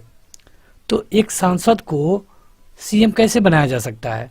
इन्होंने अपने लोकसभा के पद से इस्तीफा दिया, तब इनको सीएम बनाया गया। अब जब इनको सीएम बनाया गया तो अगले 6 महीने के अंदर अंदर इनको विधायक होना जरूरी है। अब चाहे ये विधानसभा के विधायक हो जाए या फिर विधान परिषद के। विधानसभा का जो विधायक होता है इसके लिए पब्लिक चुनाव मतलब कि मतदान करती है, जैसे विधायक का चुनाव होता है एमएलए का। लेकिन विधान परिषद में प्रक्रिया कुछ अलग हो जाती है। तो इसके लिए जो राजनेता है कई उपाय हैं उनके पास। वो लोग क्या करते हैं कि अपने किसी विधायक से जो उनकी सेफ सीट लगती होगी उससे इस्तीफा दिलवा देंगे और यहाँ पे अपने खड़ा हो जाएंगे और जीत जाते हैं। कई बार क्या होता है कि अगर विधानसभा में कोई सीट खाली होने वाली है या फिर खाली है तो वहां पर से ये लोग चुन के आ जाते हैं। इससे ये विधायक जी को कोई दिक्कत नहीं होती है। तो उसी तरह हुआ जो मुख्यमंत्री योगी आदित्यनाथ हैं, ये विधानसभा से चुन करके आए हैं। इस तरह की कंडीशन में जब ये विधानसभा से चुन करके आएंगे तो राष्ट्रपति के चुनाव में ये मतदान नहीं कर पाएंगे, क्योंकि ये मतलब कि निर्वाचित नहीं है। मतलब कि कह रहा है कि जो निर्वाचन मंडल में, विधानमंडल में जो उच्च सदन का सदस्य होगा तो वो उनको मतदान नहीं कर पाएगा। अगला है कि भारत के राष्ट्रपति के चुनाव में राज्य की विधानसभा के प्रत्येक निर्वाचित सदस्य की वोटों की संख्या उस राज्य की जनसंख्या को विधानसभा की कुल निर्वाचित सदस्य के द्वारा विभाजित करके भागफल का 1000 से गुणा गुणकों के बराबर होती है। वर्तमान में स्थिति जनसंख्या से तात्पर्य अभिनिश्चित जनसंख्या से है। किस द्वारा? देखिए यहाँ पे एक स्पेशल मतलब रूल है उनके वोट काउंट करने का। जैसे कि अगर उत्तर प्रदेश का एक विधायक होगा, अगर वो 1 वोट देता है तो उसकी वैल्यू ज़्यादा होगी असम के एक विधायक से। मतलब कि जनसंख्या पे डिपेंड करता है और ये आपको हम अच्छे से राष्ट्रपति वाले में बताएंगे। बस आप यहाँ पे ये याद रखिए कि जो यहाँ पे जनसंख्या को बेस माना जाता है यह है 1971 की जनगणना। राष्ट्रपति के उम्मीदवार के लिए आवश्यक क्या है? तो आवश्यक है कम से कम 35 साल का व्यक्ति हो, लोकसभा में चुने जाने की योग्यता रखता हो, देश का नागरिक हो, पागल या दिवालिया ना हो। अगला है कि भारत में राष्ट्रपति का चुनाव होता है एकल हस्तांतरणीय मत प्रणाली के द्वारा अप्रत्यक्ष रूप से। अभी हमने आपको अच्छे से बता दिया। भारत के निर्वाचन मंडल के सदस्य होते हैं दोनों सदनों के निर्वाचित सदस्य। देखिए निर्वाचित आ रहा है, इसको ध्यान रखिए, जो कि इलेक्ट होके गए हैं। सभी राज्यों के विधानसभाओं के निर्वाचित सदस्य। इसके अलावा जो यूनियन टेरिटरी है दिल्ली और पुदुचेरी, इसके निर्वाचित सदस्य। अब एक नया स्टेट हो जाएगा जम्मू एंड कश्मीर, इसके भी लोग आएंगे, लेकिन अभी यहाँ पे कोई सीएम ही नहीं, मतलब कि कोई सीएम नहीं चुन के आया है, चुनाव नहीं हुआ है। तो जब ये होगा तो अब यहाँ के भी लोग इसमें भाग ले पाएंगे। भारत के राष्ट्रपति के उम्मीदवार के प्रस्ताव का अनुसमर्थन किया जाना चाहिए कम से कम 50 निर्वाचकों के द्वारा। मतलब कि आपको भी लगता होगा कि क्यों नहीं ढेर सारे लोग राष्ट्रपति के चुनाव में खड़े हो जाते हैं। तो ऐसा नहीं हो पाता है, क्योंकि जो इनके निर्वाचक मंडल में लोग हैं, मतलब कि लोकसभा का निर्वाचन, राज्यसभा के निर्वाचित लोग, विधायक, इन लोगों को मिलाकर के 50 लोगों का सिग्नेचर होगा, तभी कोई व्यक्ति खड़ा हो पाएगा। तो यह है निर्वाचक, 50 लोगों का सिग्नेचर होना जरूरी है। भारत के राष्ट्रपति के निर्वाचन के संदर्भ में क्या सही है, तो प्रत्येक विधायक के वोट का मूल्य अलग अलग राज्य में अलग अलग होता है। अभी हमने आपको पिछले पेज पे बताया था यहाँ पे। अगला है कि एक सांसद अथवा विधानसभा का सदस्य राष्ट्रपति निर्वाचित हो सकता है, परंतु निर्वाचित होने के उपरांत उसकी सदस्यता छोड़नी पड़ेगी। कोई भी व्यक्ति लोकसभा का हो, राज्यसभा का हो, विधानसभा का हो, कहीं का भी है, वो निर्वाचित हो सकता है, लेकिन उसके बाद उसको तुरंत अपना जो पुराना वाला पद है उसको छोड़ना पड़ेगा। तो बस आज के इस वीडियो में इतना ही। वीडियो को लाइक करने के साथ इस ऐप को जरूर डाउनलोड करें, जिसका लिंक आपको वीडियो के डिस्क्रिप्शन में और पहले कमेंट बॉक्स में मिल जाएगा। आज के इस वीडियो में इतना ही। Thank you.